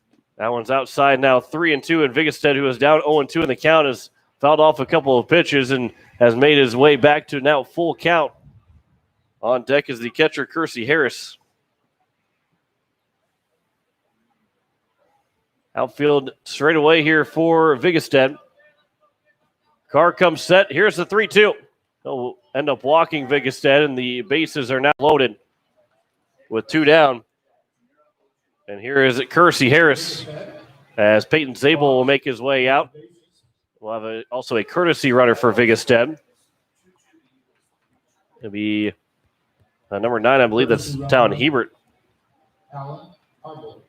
Yeah, Hebert will come into a courtesy run after being the starting pitcher here in this this game, the only game of the day here at Hyde Stadium. Just one game, 1 7-inning game, as we are halfway through the regulation of this game. Here in the top of the 5th inning, Peyton Zabel will finish his conversation with Carr, trying to bear down and get this man. Kersey Harris is 0 for 2. He's 0 for 7 against Post State so far in now 2.5 games. And trying to strand those bases loaded here with 2 down the top of the 5th. First pitch from Carr to Harris. That one just misses below the knees, 1-0. And this rally from Minot all started with 2 outs. The 2-out base hit, then followed by the error, and now the walk. Here's the 1-0 pitch to Harris. That one will bounce in now 2-0. Razika's on at third, Nygaard at second, and Vigestead at first. Count is 2-0 from Carr to Kersey Harris. Got to find a way for him to take the bat off the shoulders. 2-0 pitch. That one will also miss, and Carr's going to battle all the way back here. Nowhere to put him. In danger of walking in the run to make it 4-3. Carr will come set. You expect a red light here from Kersey Harris. The pitch is over at the letters, now 3-1. Still a good hitter's count here for Harris, and can't be too fine with the next pitch. Still going to cross the strike zone. As Carr from the stretch of the 3-1. That one misses low, and that's a 2-out walk. And it's now a 4-3 ball game. Post State up by 1 on the RBI from Kersey Harris. And that'll bring up Calvin Watkins. Jack Plummel will come in courtesy run again for the catcher Harris. Watkins is 0 for 2. He struck out looking both times so far. No activity in the Pierre bullpen, so this inning is probably Kobe Carr's. He's just got to figure out a way to get out of this with 2 outs now. Carr will come set. Here's the first pitch. That one will bounce in, and it's a good block again from Hinkle to Calvin Watkins. 1-0 is the count. At back-to-back walks, a single with 2 outs in the fifth, the error, and then back-to-back walks have made it a 4-3 game. Here's the 1-0. That one's popped up in the shallow center field. Stout will give way for Lust to come in to make the catch and to end the inning. And Post State tiptoes out of what could have been a disastrous inning as 1 run scores on 1 hit, 1 error, and 3 men left on base. After 4.5, Post State has a 4-3 lead over the Minot Vistas. You're listening to Post State Baseball. Today is KCCR, and today is KCCR.com.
As we welcome you back here to Hyatt Stadium, 4-3 is our score. Vigestead on for his second inning of work as Post State leads 4-3.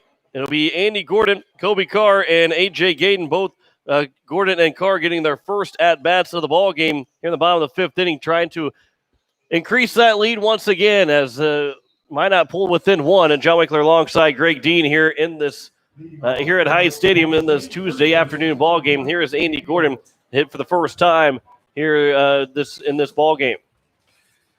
Gordon, one of the mainstays in the Post State lineup. Usually you find him pretty much not just penciled in, but penned into that 3rd spot in the lineup.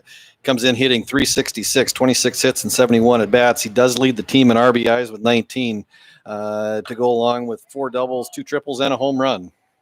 As the first pitch is popped up, and that one will land fair past behind the first baseman, Almy, as he could not make the play. And the leadoff man is aboard here to open up the bottom of the 5th inning for Post State. And that'll be a single that looks like he hit that one on the nose, exit velo 100 miles an hour. Instead, it's just a little flare that goes right over the top of the first baseman's head. Yeah, and that's the thing. It's sometimes you just don't care how you get on. It's just a matter of needing base runners right now, as Post 8 here in the bottom of the fifth is nursing a 1-run lead, and you'd like to see him break loose here in the bottom of the fifth. They didn't work Vigestead very hard in his first inning of work back in the fourth. Here's the 1-0 pitch to Kobe Carr, and it's over for a strike one. Carr gets his first at-bat against the Minot Vistas after last night.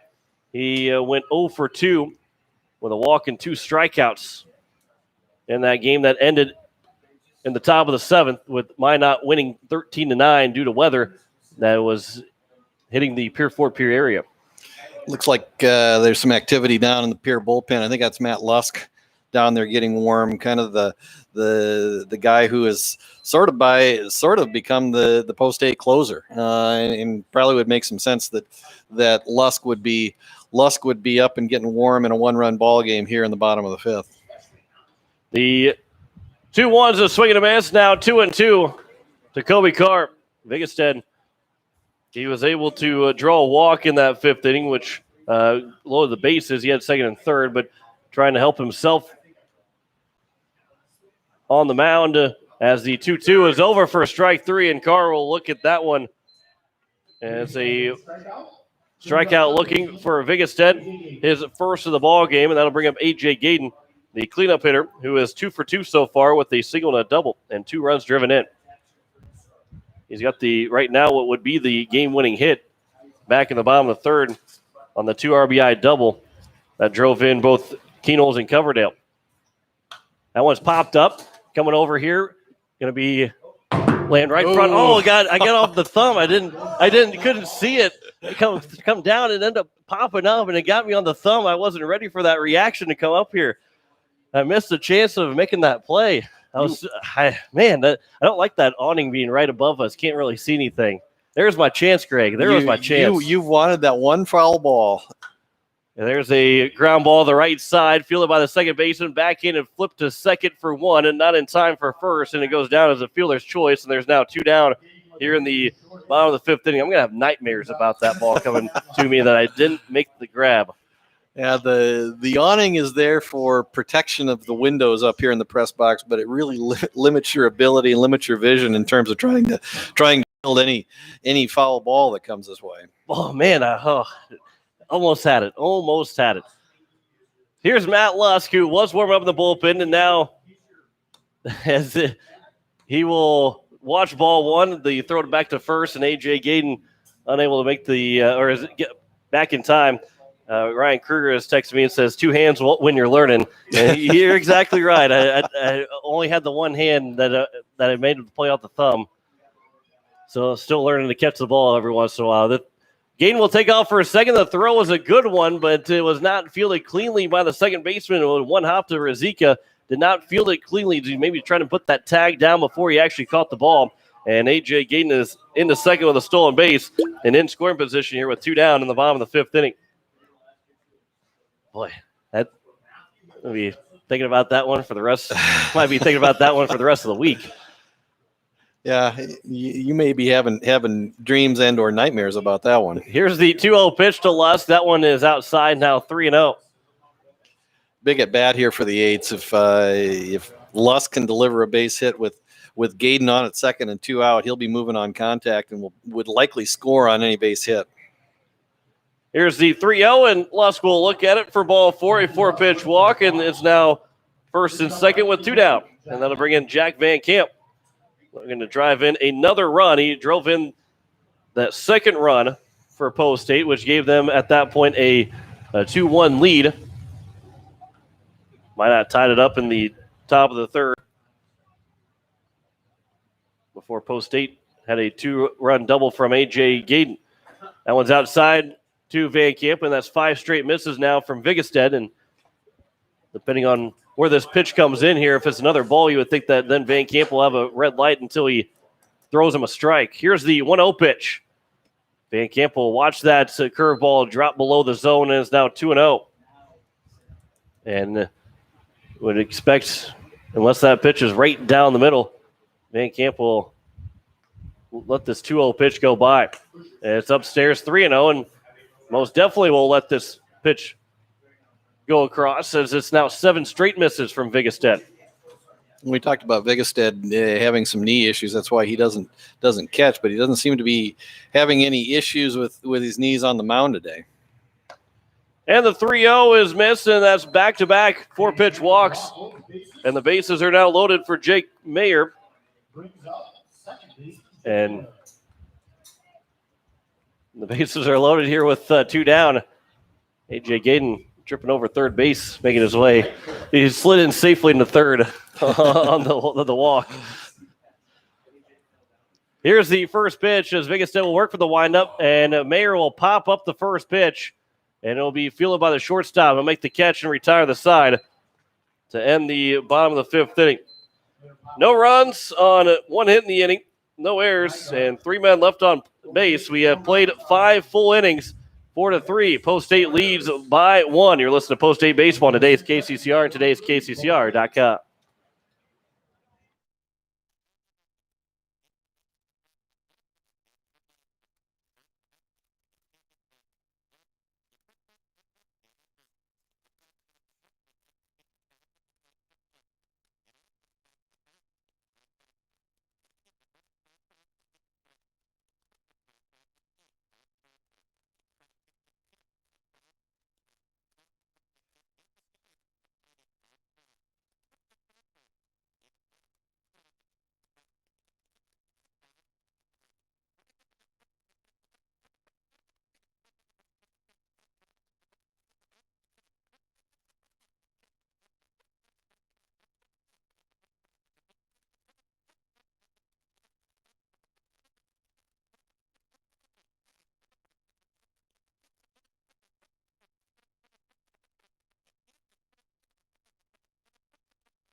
Matt Lusk is now on the pitch here at the top of the 6th inning, trying to get the last 6 outs. I would presume trying to get the last 6 outs here for Post State to preserve the 4-3 lead that they have right now. Jack Van Camp will move from right field to left field, and then it'll be Kobe Carr that moves out to right field for Post State.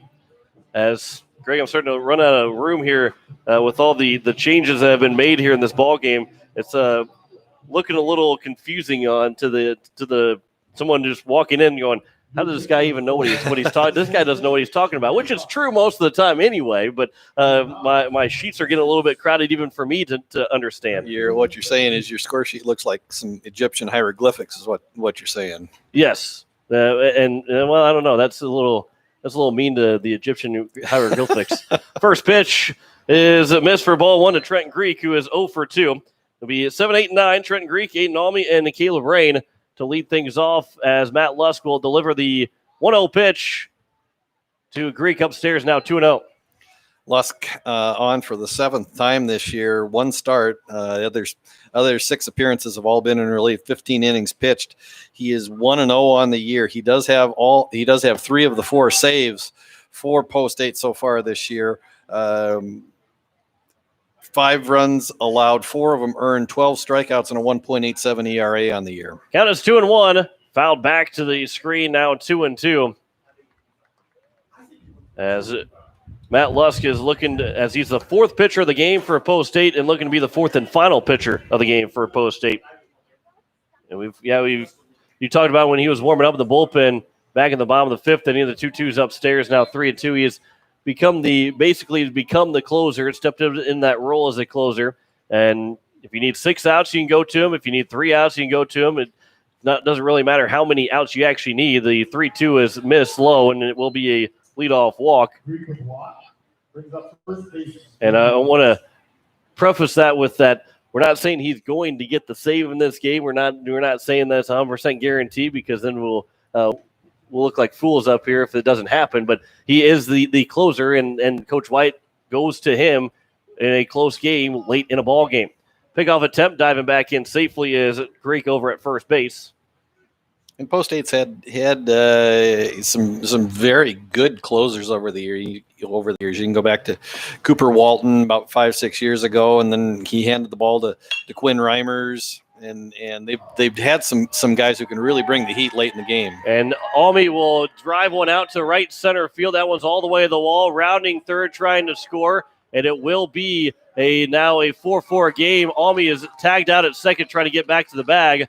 But just as quickly as we talked about the save opportunities that Matt Lusk has, it will be a blown save now for Matt Lusk as the ball game is now tied. I guess it may not be a blown save just because it was in the sixth inning. But the game is tied here at 4 either way on the RBI double from Almy, who was thrown out at second trying to scamper back. And he ended up falling down to the ground trying to get back to the bag and was still about a couple feet away from making it back safely. First pitch is grounded foul by the number 9 hitter and Caleb Rain, who is 0 for 1. So they credit as a double and then an 8-6-4 putout for Almy, who gets the RBI. The 0-1 check swing did not go, just as the first base umpire. And it's now 1-1 to the left fielder, number 9 hitter, Rain, and then it's back to the top of the order for Chase Burke here in the top of the 6th in the 4-4 ball game. Swing and a miss, now 1-2. Yeah, and from up here on that check swing, it looked like his bat came through the zone, but both umpires saw it differently. So we'll defer to them on that call. 1-2 pitch just misses inside, and it's now 2-2. That was a tough pitch for Rain to try and do anything with, and almost had him buckled for another strikeout looking in the ball game for a post 8. 2-2 is fouled away, and it will remain at 2-2. Chase Burke, who's 1 for 3, he is on deck. Rain walked in the second and flew out to the right fielder, Van Camp.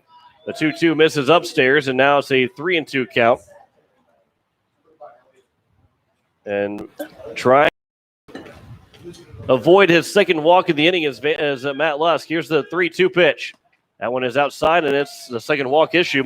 First 3 guys have reached base safely, but thankfully Almy's base running mistake has given Post 8 1 out, and a ground ball could get Matt Lusk as quickly out of this inning as he's kind of working himself into a jam this inning. Yeah, back-to-back days that Matt Lusk has pitched. He threw 2 innings last night against Sioux Falls East. So even though he only threw 23 pitches last night, you got to wonder if maybe there's a little fatigue on the arm today. First pitch is over for strike 1 to Chase Burke. Pickoff attempt back in safely. Diving to first is Rain. Still no action in the right field bullpen for Post 8. Lusk, here's the 0-1 pitch. Upstairs now 1-1. And we might have seen Keen Knowles throw in this game if it wasn't for an injury that had him leave. Looked like maybe a potential hamstring somewhere on the leg that was bothering him as he rounded third and came around to score. Actually, Coach White came out and talked to him at second base. He was able to come around to score in a double, which made it 4-2, but then he was removed from the game after that. Count is now 1-2 here to Chase Burke. Lusk from the stretch. Here's the 1-2 pitch. Upstairs, 2-2. Yeah, I'm just looking at the Post 8 lineup. There's probably not a lot of available arms down there. Probably A.J. Gaden would be available. I think Bennett Dean's available, even though he threw last night. I think he was down around 17 pitches. Probably Will Van Camp would probably be an option. But yeah, then you're looking at somebody like River Iverson, who I think has only thrown an inning or so this year. So not a lot of available options for Post 8, at least at this point, just due to pitch count and people who have already seen the field today. The count is 3-2 here to the leadoff hitter in the order, Chase Burke. Looking to get on base for the second time. Matt Lusk trying to avoid his third walk of the inning. From the stretch, here's the 3-2. That one's popped up.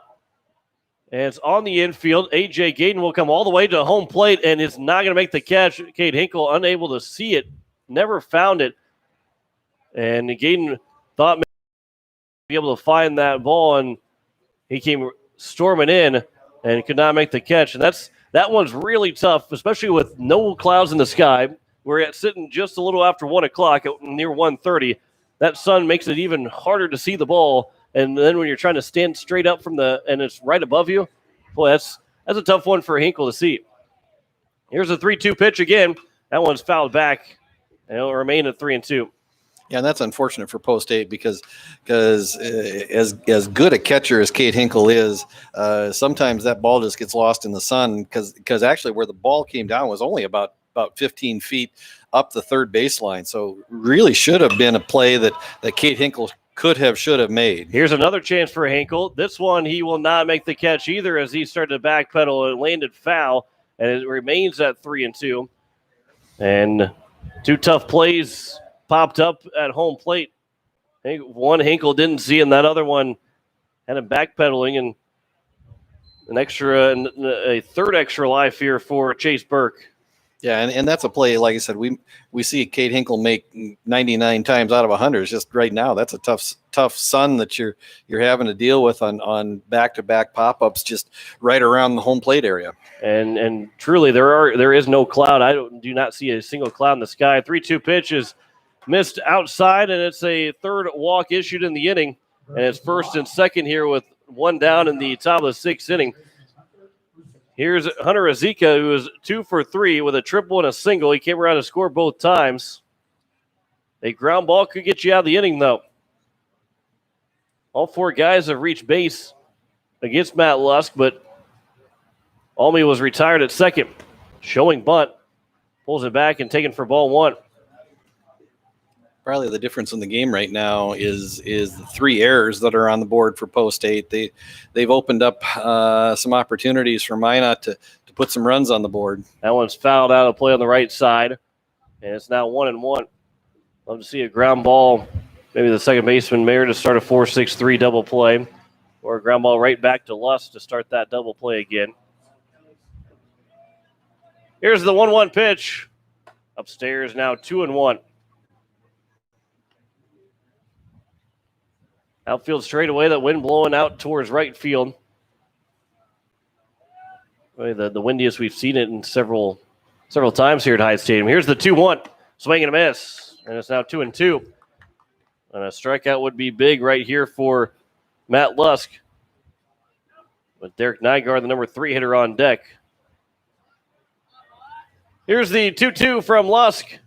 That one's popped up on the infield, again on the right side. Andy Gordon will come in, and nobody called for it, and it's going to drop. And that's 3 miscommunications here, 3 missed opportunities for Post State. They could be out of this inning right now. Yeah, and that's the kind of play that will just really, I suspect Coach White, Coach Nas will probably have a conversation with Gordon and Lusk and Hinkle and just say, somebody's got to take charge. Somebody's got to talk on that play. And they all came together within about 15, 20 feet of one another and just all backed off at the last instant. And so fortunately for Post State, that ball was foul. So really, if you can get out of this inning, it potentially doesn't hurt you. But it was almost unfortunate that it was foul because it would have been infield fly rule and it wouldn't have been caught. It would have been 2 down. Here's the 3-2, and it's another walk issued by Matt Lusk. And now the bags are full here with 1 down in the top of the 6th.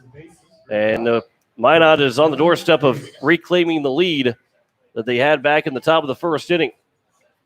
So here's Derek Nygaard, who reached on an error in his last plate appearance. He is 1 for 2 so far. He singled, sac fly, RBI, and reached on an error. Here's the first pitch upstairs for ball 1.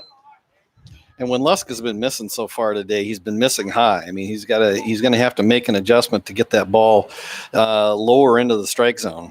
Here's the 1-0 pitch. That one's over. Now 1-1. And this is a big at bat here in this ball game. Here's the 1-1 pitch. Right there for strike 2. And Nygaard will have to protect. Dylan Vigestead is on deck. Well, again, a strikeout here again would be huge. Here's the 1-2 pitch. Swing and a miss. There is a strikeout. The first of the game for Matt Lusk.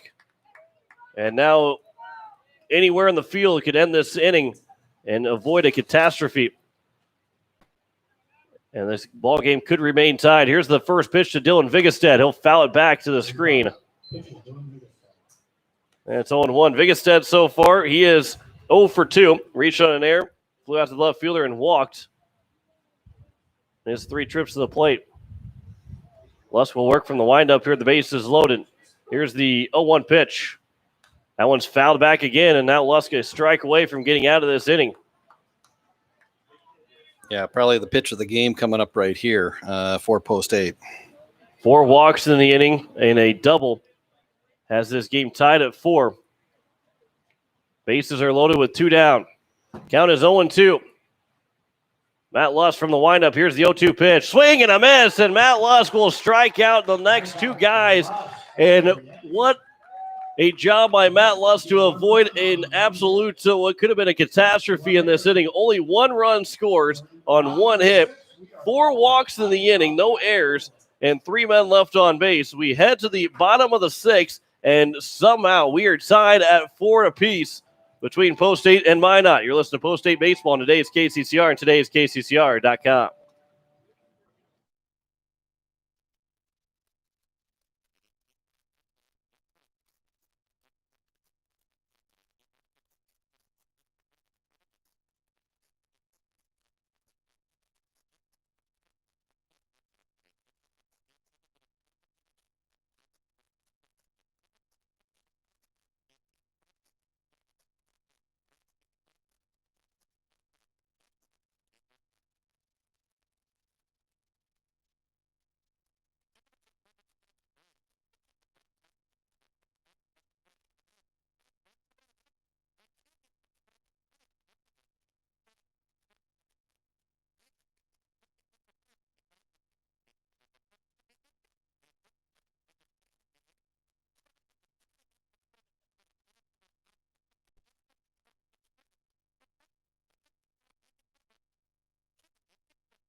Eight, 9-1 here for Post 8 in the bottom of the 6th inning. John Winkler alongside Greg Dean, and for this game to be tied at 4-4 is just short of a miracle for Post 8. They gave Minot every chance to take the lead in that top of the 6th inning, but Matt Lusk was able to strike out the last 2 guys in the inning and work around 4 different walks and a hit in that inning to only allow 1 run to score. Yeah, they've danced around danger the last two innings as they danced around a bases loaded jam with 2 outs back in the 5th inning, and then another bases loaded jam there in the 6th. Here's Elliott Life that will lead things off here in the bottom of the 6th, and that's over for strike 1. 8-9-1, Life, Hinkle, and Stout. Then to Andy Gordon, the number 2 hitter in the order, took over after Lincoln Keenels was injured. There's a line shot to left field, and Elliott Life is now 2 for 3 in the ball game as he goes the other way. And it's a leadoff hit for the left fielder. And that'll bring up Cade Hinkle, who is 0 for 1. And a good start here for Post 8 in this bottom of the 6th. And you wonder if maybe Hinkle will drop down a bunt with Stout and Gordon, the next 2 hitters, to put Life in scoring position. Yeah, if the bunt's not on here, I'll be real surprised. 4-4 is their score here in the bottom of the 6th. Biggestead will deliver. Hinkle tried to bunt, did not make contact. He threw it back to first and diving back in safely is Life. And it's 0-1. Yeah, what Hinkle tried to do there is he actually tried to bunt for a base hit as he was running up the box and trying to put one down and get a head start going to first base. What he needs to do right here is just lay down that sacrifice and give himself up. The 0-1, the bunt was not on him, but it was taken high and outside for ball 1. And the count is even at a ball and a strike. You touched on it. I mean, with your 1 and 2 and probably 2 of your better hitters coming up right behind him, just need to get Life into scoring position. There's a fly ball out towards left field. Life was off with the pitch. He's going to retreat back to first, and there is 1 down as Hinkle flies out to the left fielder, Watkins. And that'll bring in Garrett Stout, who was 0 for 3 in the ball game. He came into today against Minot 6 for 8 in those 2 games so far, but now he is 6 for 11 into his 3rd game as he will hit here trying to get his first base hit. The throw to first is going to go off of Life, and he dives back in safely. Which is still pretty respectable if you're hitting 545 when you're hitting 6 for 11, but he's 0 for 3 today, so you got to figure that Garrett Stout's probably due. First pitch to Stout. He'll float that one into shallow center field. Coming in, it's going to drop in for a base hit. There is that hit for Stout. and it's now first and second with one down. Driving the go-ahead run as Life is in scoring position with one down. Yeah, we talked about Gordon leads the team with 19 RBIs on the year, and so really what you're looking for right here is for him to just get a good swing on the ball, and hopefully he can put a line drive out in the outfield grass. As Vigestad will come set from the stretch. Here is the first pitch to Gordon. That one's upstairs for ball one. He singled in his first at-bat. That was in the fifth inning. He led off the bottom of the fifth with a base hit. He was retired on a fielder's choice. As the 1-0 from Vigestad. Instead, he'll turn and check the runner at second. For post 8, you certainly wouldn't mind if Vigestad threw one to the backstop and moved the runners up 90 feet. Gordon will push this one into center field. Life will have to go back to try and tag. He will get back to the bag. He'll take off for third. The throw is coming in. Stout's taking off for second. He's going to slide in safe. That was a heads-up play from Stout. Somewhat of a dangerous play, but trying to catch Minot off guard, and he will get into second. So now second and third with two down as both runners advance on the fly ball recorded out by the center fielder, Chase Burke.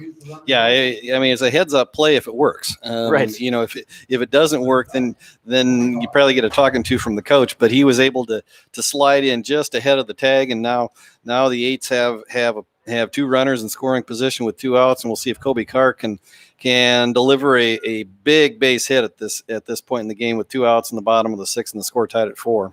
Vigestad will work from the windup here with runners at second and third, as he will deliver the first pitch to Kobe Carr. Carr showing bunt, and he pulls it back, and it's taken for ball one.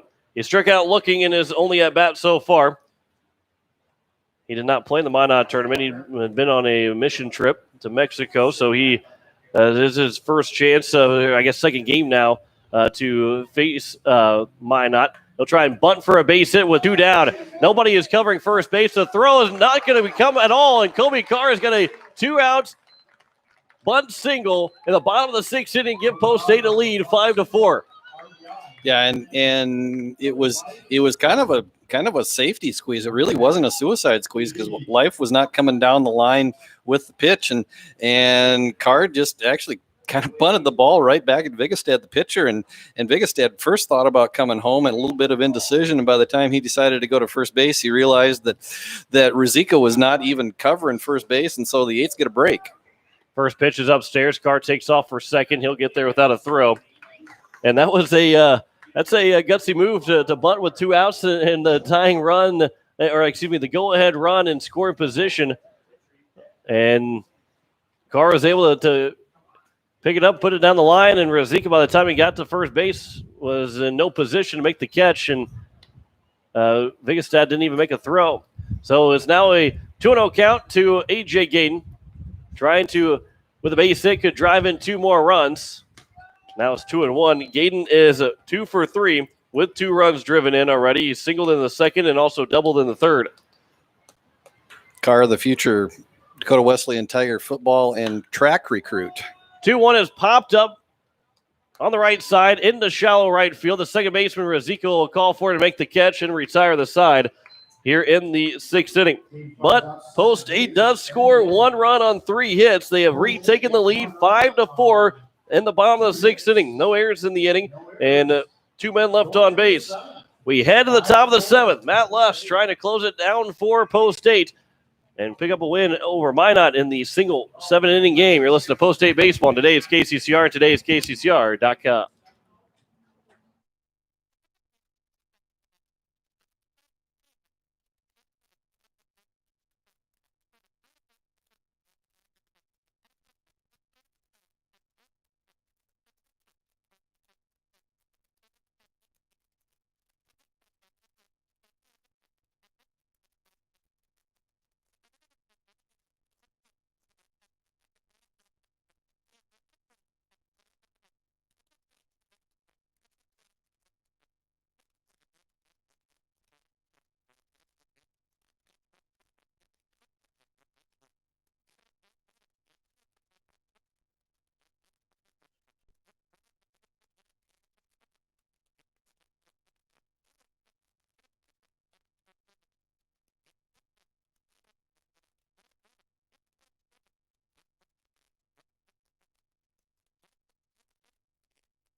Top of the 7th inning. Post State leads 5-4 over Minot. And it will be 5, 6, and 7. Kersey Harris, Calvin Watkins, and Trent Greek to lead off here for the Vistas, trying to get at least one run here in the top of the 7th inning. Matt Lusk gave up that tying run after a walk and a double to open up the top of the 6th. He was able to dance around a lot of danger as the first pitch is over for strike one to Kersey Harris. And Post State now leads 5-4 on the RBI bunt single from Kobe Carr. The 0-1 is floated up into shallow center field as man is aboard. The tying run is on base to open up the top of the 7th. It could be his only hit against Post State in 3 games. Now bring in Calvin Watkins. And Lusk is the 4th pitcher of the day for Post State. Interestingly enough, each one has allowed a run. So the 4 runs that might not have scored have come 1 each off of the 4 Post State pitchers today. Jack Plummel is running for the catcher Harris. Calvin Watkins, he's 0 for 3. First pitch is inside for ball 1. So you hope that trend stays where it's at, and those 4 pitchers allow just 1 run each. And we can get these last 3 outs here in the top of the 7th. Here's the 1-0 pitch. That one upstairs, now 2-0. Again, it looks like Lusk is having a little bit of trouble finding the strike zone. He's missing high again out of the stretch. I think he's more comfortable working out of the windup today. The 2-0 pitch. That one is over for strike one. That one more looked like a just needed to get one through the zone. Took a little velocity off of that one. Count is now 2-1. Plummel leads away from first. He's running for Harris. Here's the 2-1 pitch. Upstairs now 3-1. Lusk walked 4 guys in the top of the 6th. He's given up 2 hits so far. And the 3-1 is upcoming to Watkins. There's a fly ball to center field. Van Camp going back on it. Still going back into right center field. He'll make the catch. And there's one down here in the top of the 7th. And a ground ball away from ending this ball game. Interesting that Minot chose not to try to get Plummel into scoring position. I understand it's a 1-run game, but you at least would like to put a little more pressure on Post State, I would think, if you're Minot, and try to move him into scoring position, and even though you give up the out. So we'll see how they play this with 1 out and the runner on first. First pitch is over for strike 1. Yeah, Watkins was 0 for 3. He thought maybe he felt more confident in him getting a base hit than trying to put a bunt down in that situation. But you try, advance that runner to second, have a productive out. Instead, there's a runner on first with 1 out here in the top of the 7th. The 0-1 pitch, swing and a miss. Now 0-2. Might have got a piece of it. But it's still 0-2 either way. As Trent Greek, he is 0 for 2. He popped out of the catcher Hinkle back in the 2nd. He flew out to the right fielder. At that time was Jack Van Camp. And then he drew a walk and came around to score. He walked to open up the top of the 6th inning and came around to score. Here's the 0-2 pitch from Lusk to Greek. Instead, check over and diving back in safely is Plummel. A man warming up off the side of the bullpen in left field, in foul territory in left field for the Minot Vistas. I think that's Burke. Here's the 0-2 pitch. There's a ground ball, and it will be a fielder's choice for Greek. And then Post State is an out away from splitting the 2 games here at Minot today, or these last 2 days, as it'll be Aiden Almy. Almy did double home the tying run in the top of the 6th inning. He's 1 for 3. Leading away from first is Greek. Here's the first pitch. Over for strike 1. And there's 2 down. 0-1's the count here in the top of the 7th. Post State, 5 runs, 10 hits, and 3 errors. Minot's got 4 runs on 6 hits, no errors. Diving back in safely is Plummel. Not as Plummel, it's Greek on the pickoff attempt from Lusk. Yeah, and Lusk almost caught him leaning the wrong way, and about a half a step from ending the game on a pickoff. Here's the 0-1 pitch. That one is over. Now 0-2, and Post State a strike away from getting back to 10 games over 500. 18-9 right now in the season. Before we get to the Dakota Classic on Friday, Post State trying to get back to 10 games over 500. Here's the 0-2 from Matt Lusk to Almy upstairs. 1-2. Not a bad spot for that pitch.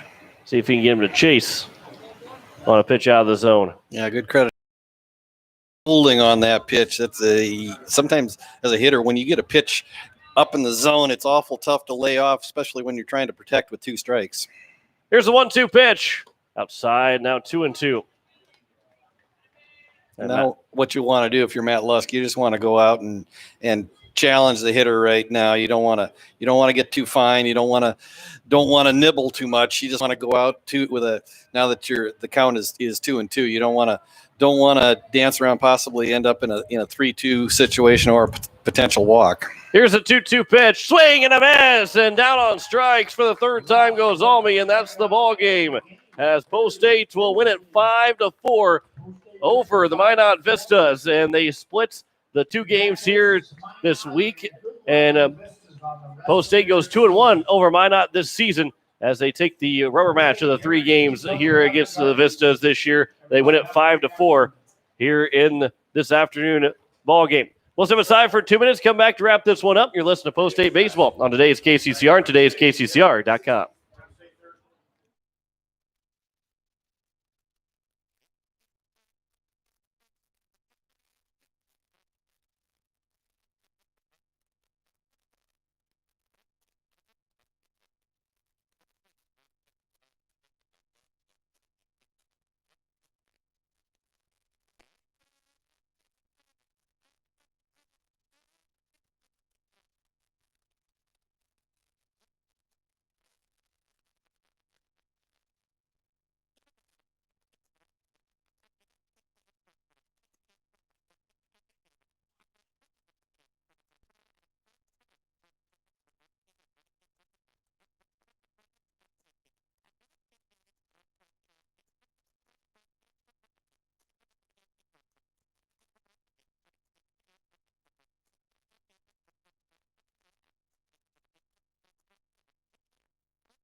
As we welcome you back here to Hyatt Stadium, it is a 5-4 win for Post State over the Minot Vistas. As we go through the totals, 5 runs, 10 hits, and 1 error for Post State. Excuse me. They according to the game changer had just 1 error for Post State. It was 8 men left on base for the 8s. It was 4 runs, 6 hits, no errors, and 9 men left on base for the Minot Vistas in that ball game time. The ball game was 1 hour and 50 minutes. John Wickler alongside Greg Dean as we welcome you back into the press box. And Greg, that was a fun game between those 2 teams and a fun afternoon matinee baseball game. Yeah, and I think the 8s got out of that game kind of what they were hoping for. They didn't really have to extend any of their pitchers too much. They threw 4 of them today. Garrett Stout threw an inning, threw 26 pitches. Jake Mayer went 3 innings, threw 36 pitches. Kobe Carr went an inning and 27 pitches. And then Matt Lusk came in ended up picking up the win as he threw the last 2 innings, threw 52 pitches. So the upside for the 8s is all 4 of those young men will be available to pitch starting Friday down in Humboldt as they play 1 game on Friday and then 2 on Saturday and then possibly again on Sunday. But it's kind of I don't want to say a workman-like performance, but just kind of a one that you just kind of had to grind out, and that's kind of what you find at this point in the season. You really are just trying to make sure that everybody stays healthy, and I think that's probably the biggest concern right now is the Lincoln Keenholes came out of the game. Obviously was favoring his either his left groin or left hamstring, and so we'll have to see if that plays any long-term consequences for the Eights. Yeah, Post State, they pick up their win now, 19-9 on the season. You hope that Keenos is okay and he's able to return on Friday or at least this weekend here as they go to the Dakota Classic, that new Dakota Classic, as they will be in the what was called the Hartford pool, but it's going to be at Humboldt is where we're going to play those games. The first game is going to be against West Fargo on Friday at 5:15, then Saturday against West Central at 11 o'clock, and then finish out the day at 1:15. So a doubleheader for you on Saturday as they will face Sioux Falls East at 11 and 1:15, and then wait to see where they might be playing on Sunday, depending on how they do in the pool. If they win all three games, they'll play somewhere on Sunday. If they go 2-1, there's still a chance. If they go under 500, then that chance of playing on Sunday is not going to look so well for them, which would be at Renner if they do advance to the championship day on Sunday. Again, Post State, Matt Lusk will pick up the win as he gets instead of getting those saves, he's going to end up being the winning pitcher for Post State as they are now 19-9 on the season, and a good performance from Lincoln Keenholes. Again, he had 2 hits in the ball game, went 2 for 2. Andy Gordon came in, got a base hit. Garrett Stout went 1 for 4. Almost everybody, as you go up and down the lineup, if they didn't get a base hit, the Jake Mayer went 0 for 3. But if they didn't get a base hit, they did something productive in this ball game, including Jack Van Camp, who got a sac fly RBI that made it a 2-1 lead for Post State. Obviously, 5-4 was our final score. Yeah, and that's again what you like to see. I mean, I wasn't really carried by any one player today. Just good productive hitting. 10 hits on the day for Post State. Lots of hits spread around up and down the lineup, and like we said, 4 pitchers on the mound. Garrett Stout with the start and an inning of work, then three innings out of Jake Mayer, an inning out of Kobe Carr, and then Matt Lusk comes on for 2 innings to record the win. And so I think a good overall day for Post State, and now they'll get a couple of days off. Probably just a couple of days of light work before the team heads down southeast for the weekend and in Humboldt, and probably if they qualify for Sunday, then Sunday in Renner. As our next broadcast will be at 5 o'clock on Friday, as Post State will face West Fargo in the first game of the New Dakota Classic over in Humboldt. We'll be on the air right around 5 o'clock, 5:15 for first pitch, as you can listen to it right here on today's KCCR and today's KCCR.com. Thanks to Ryan Warren back at the station. Greg Dean to my right. I'm John Winkler. On the air on Friday around 5 o'clock for that New Dakota Classic as they take on West Fargo. Final score here today, Post State, they beat Minot, and they take the rubber match of the 3-game set as they win at 5-4 over the Vistas, as we say so long from Hyde Stadium.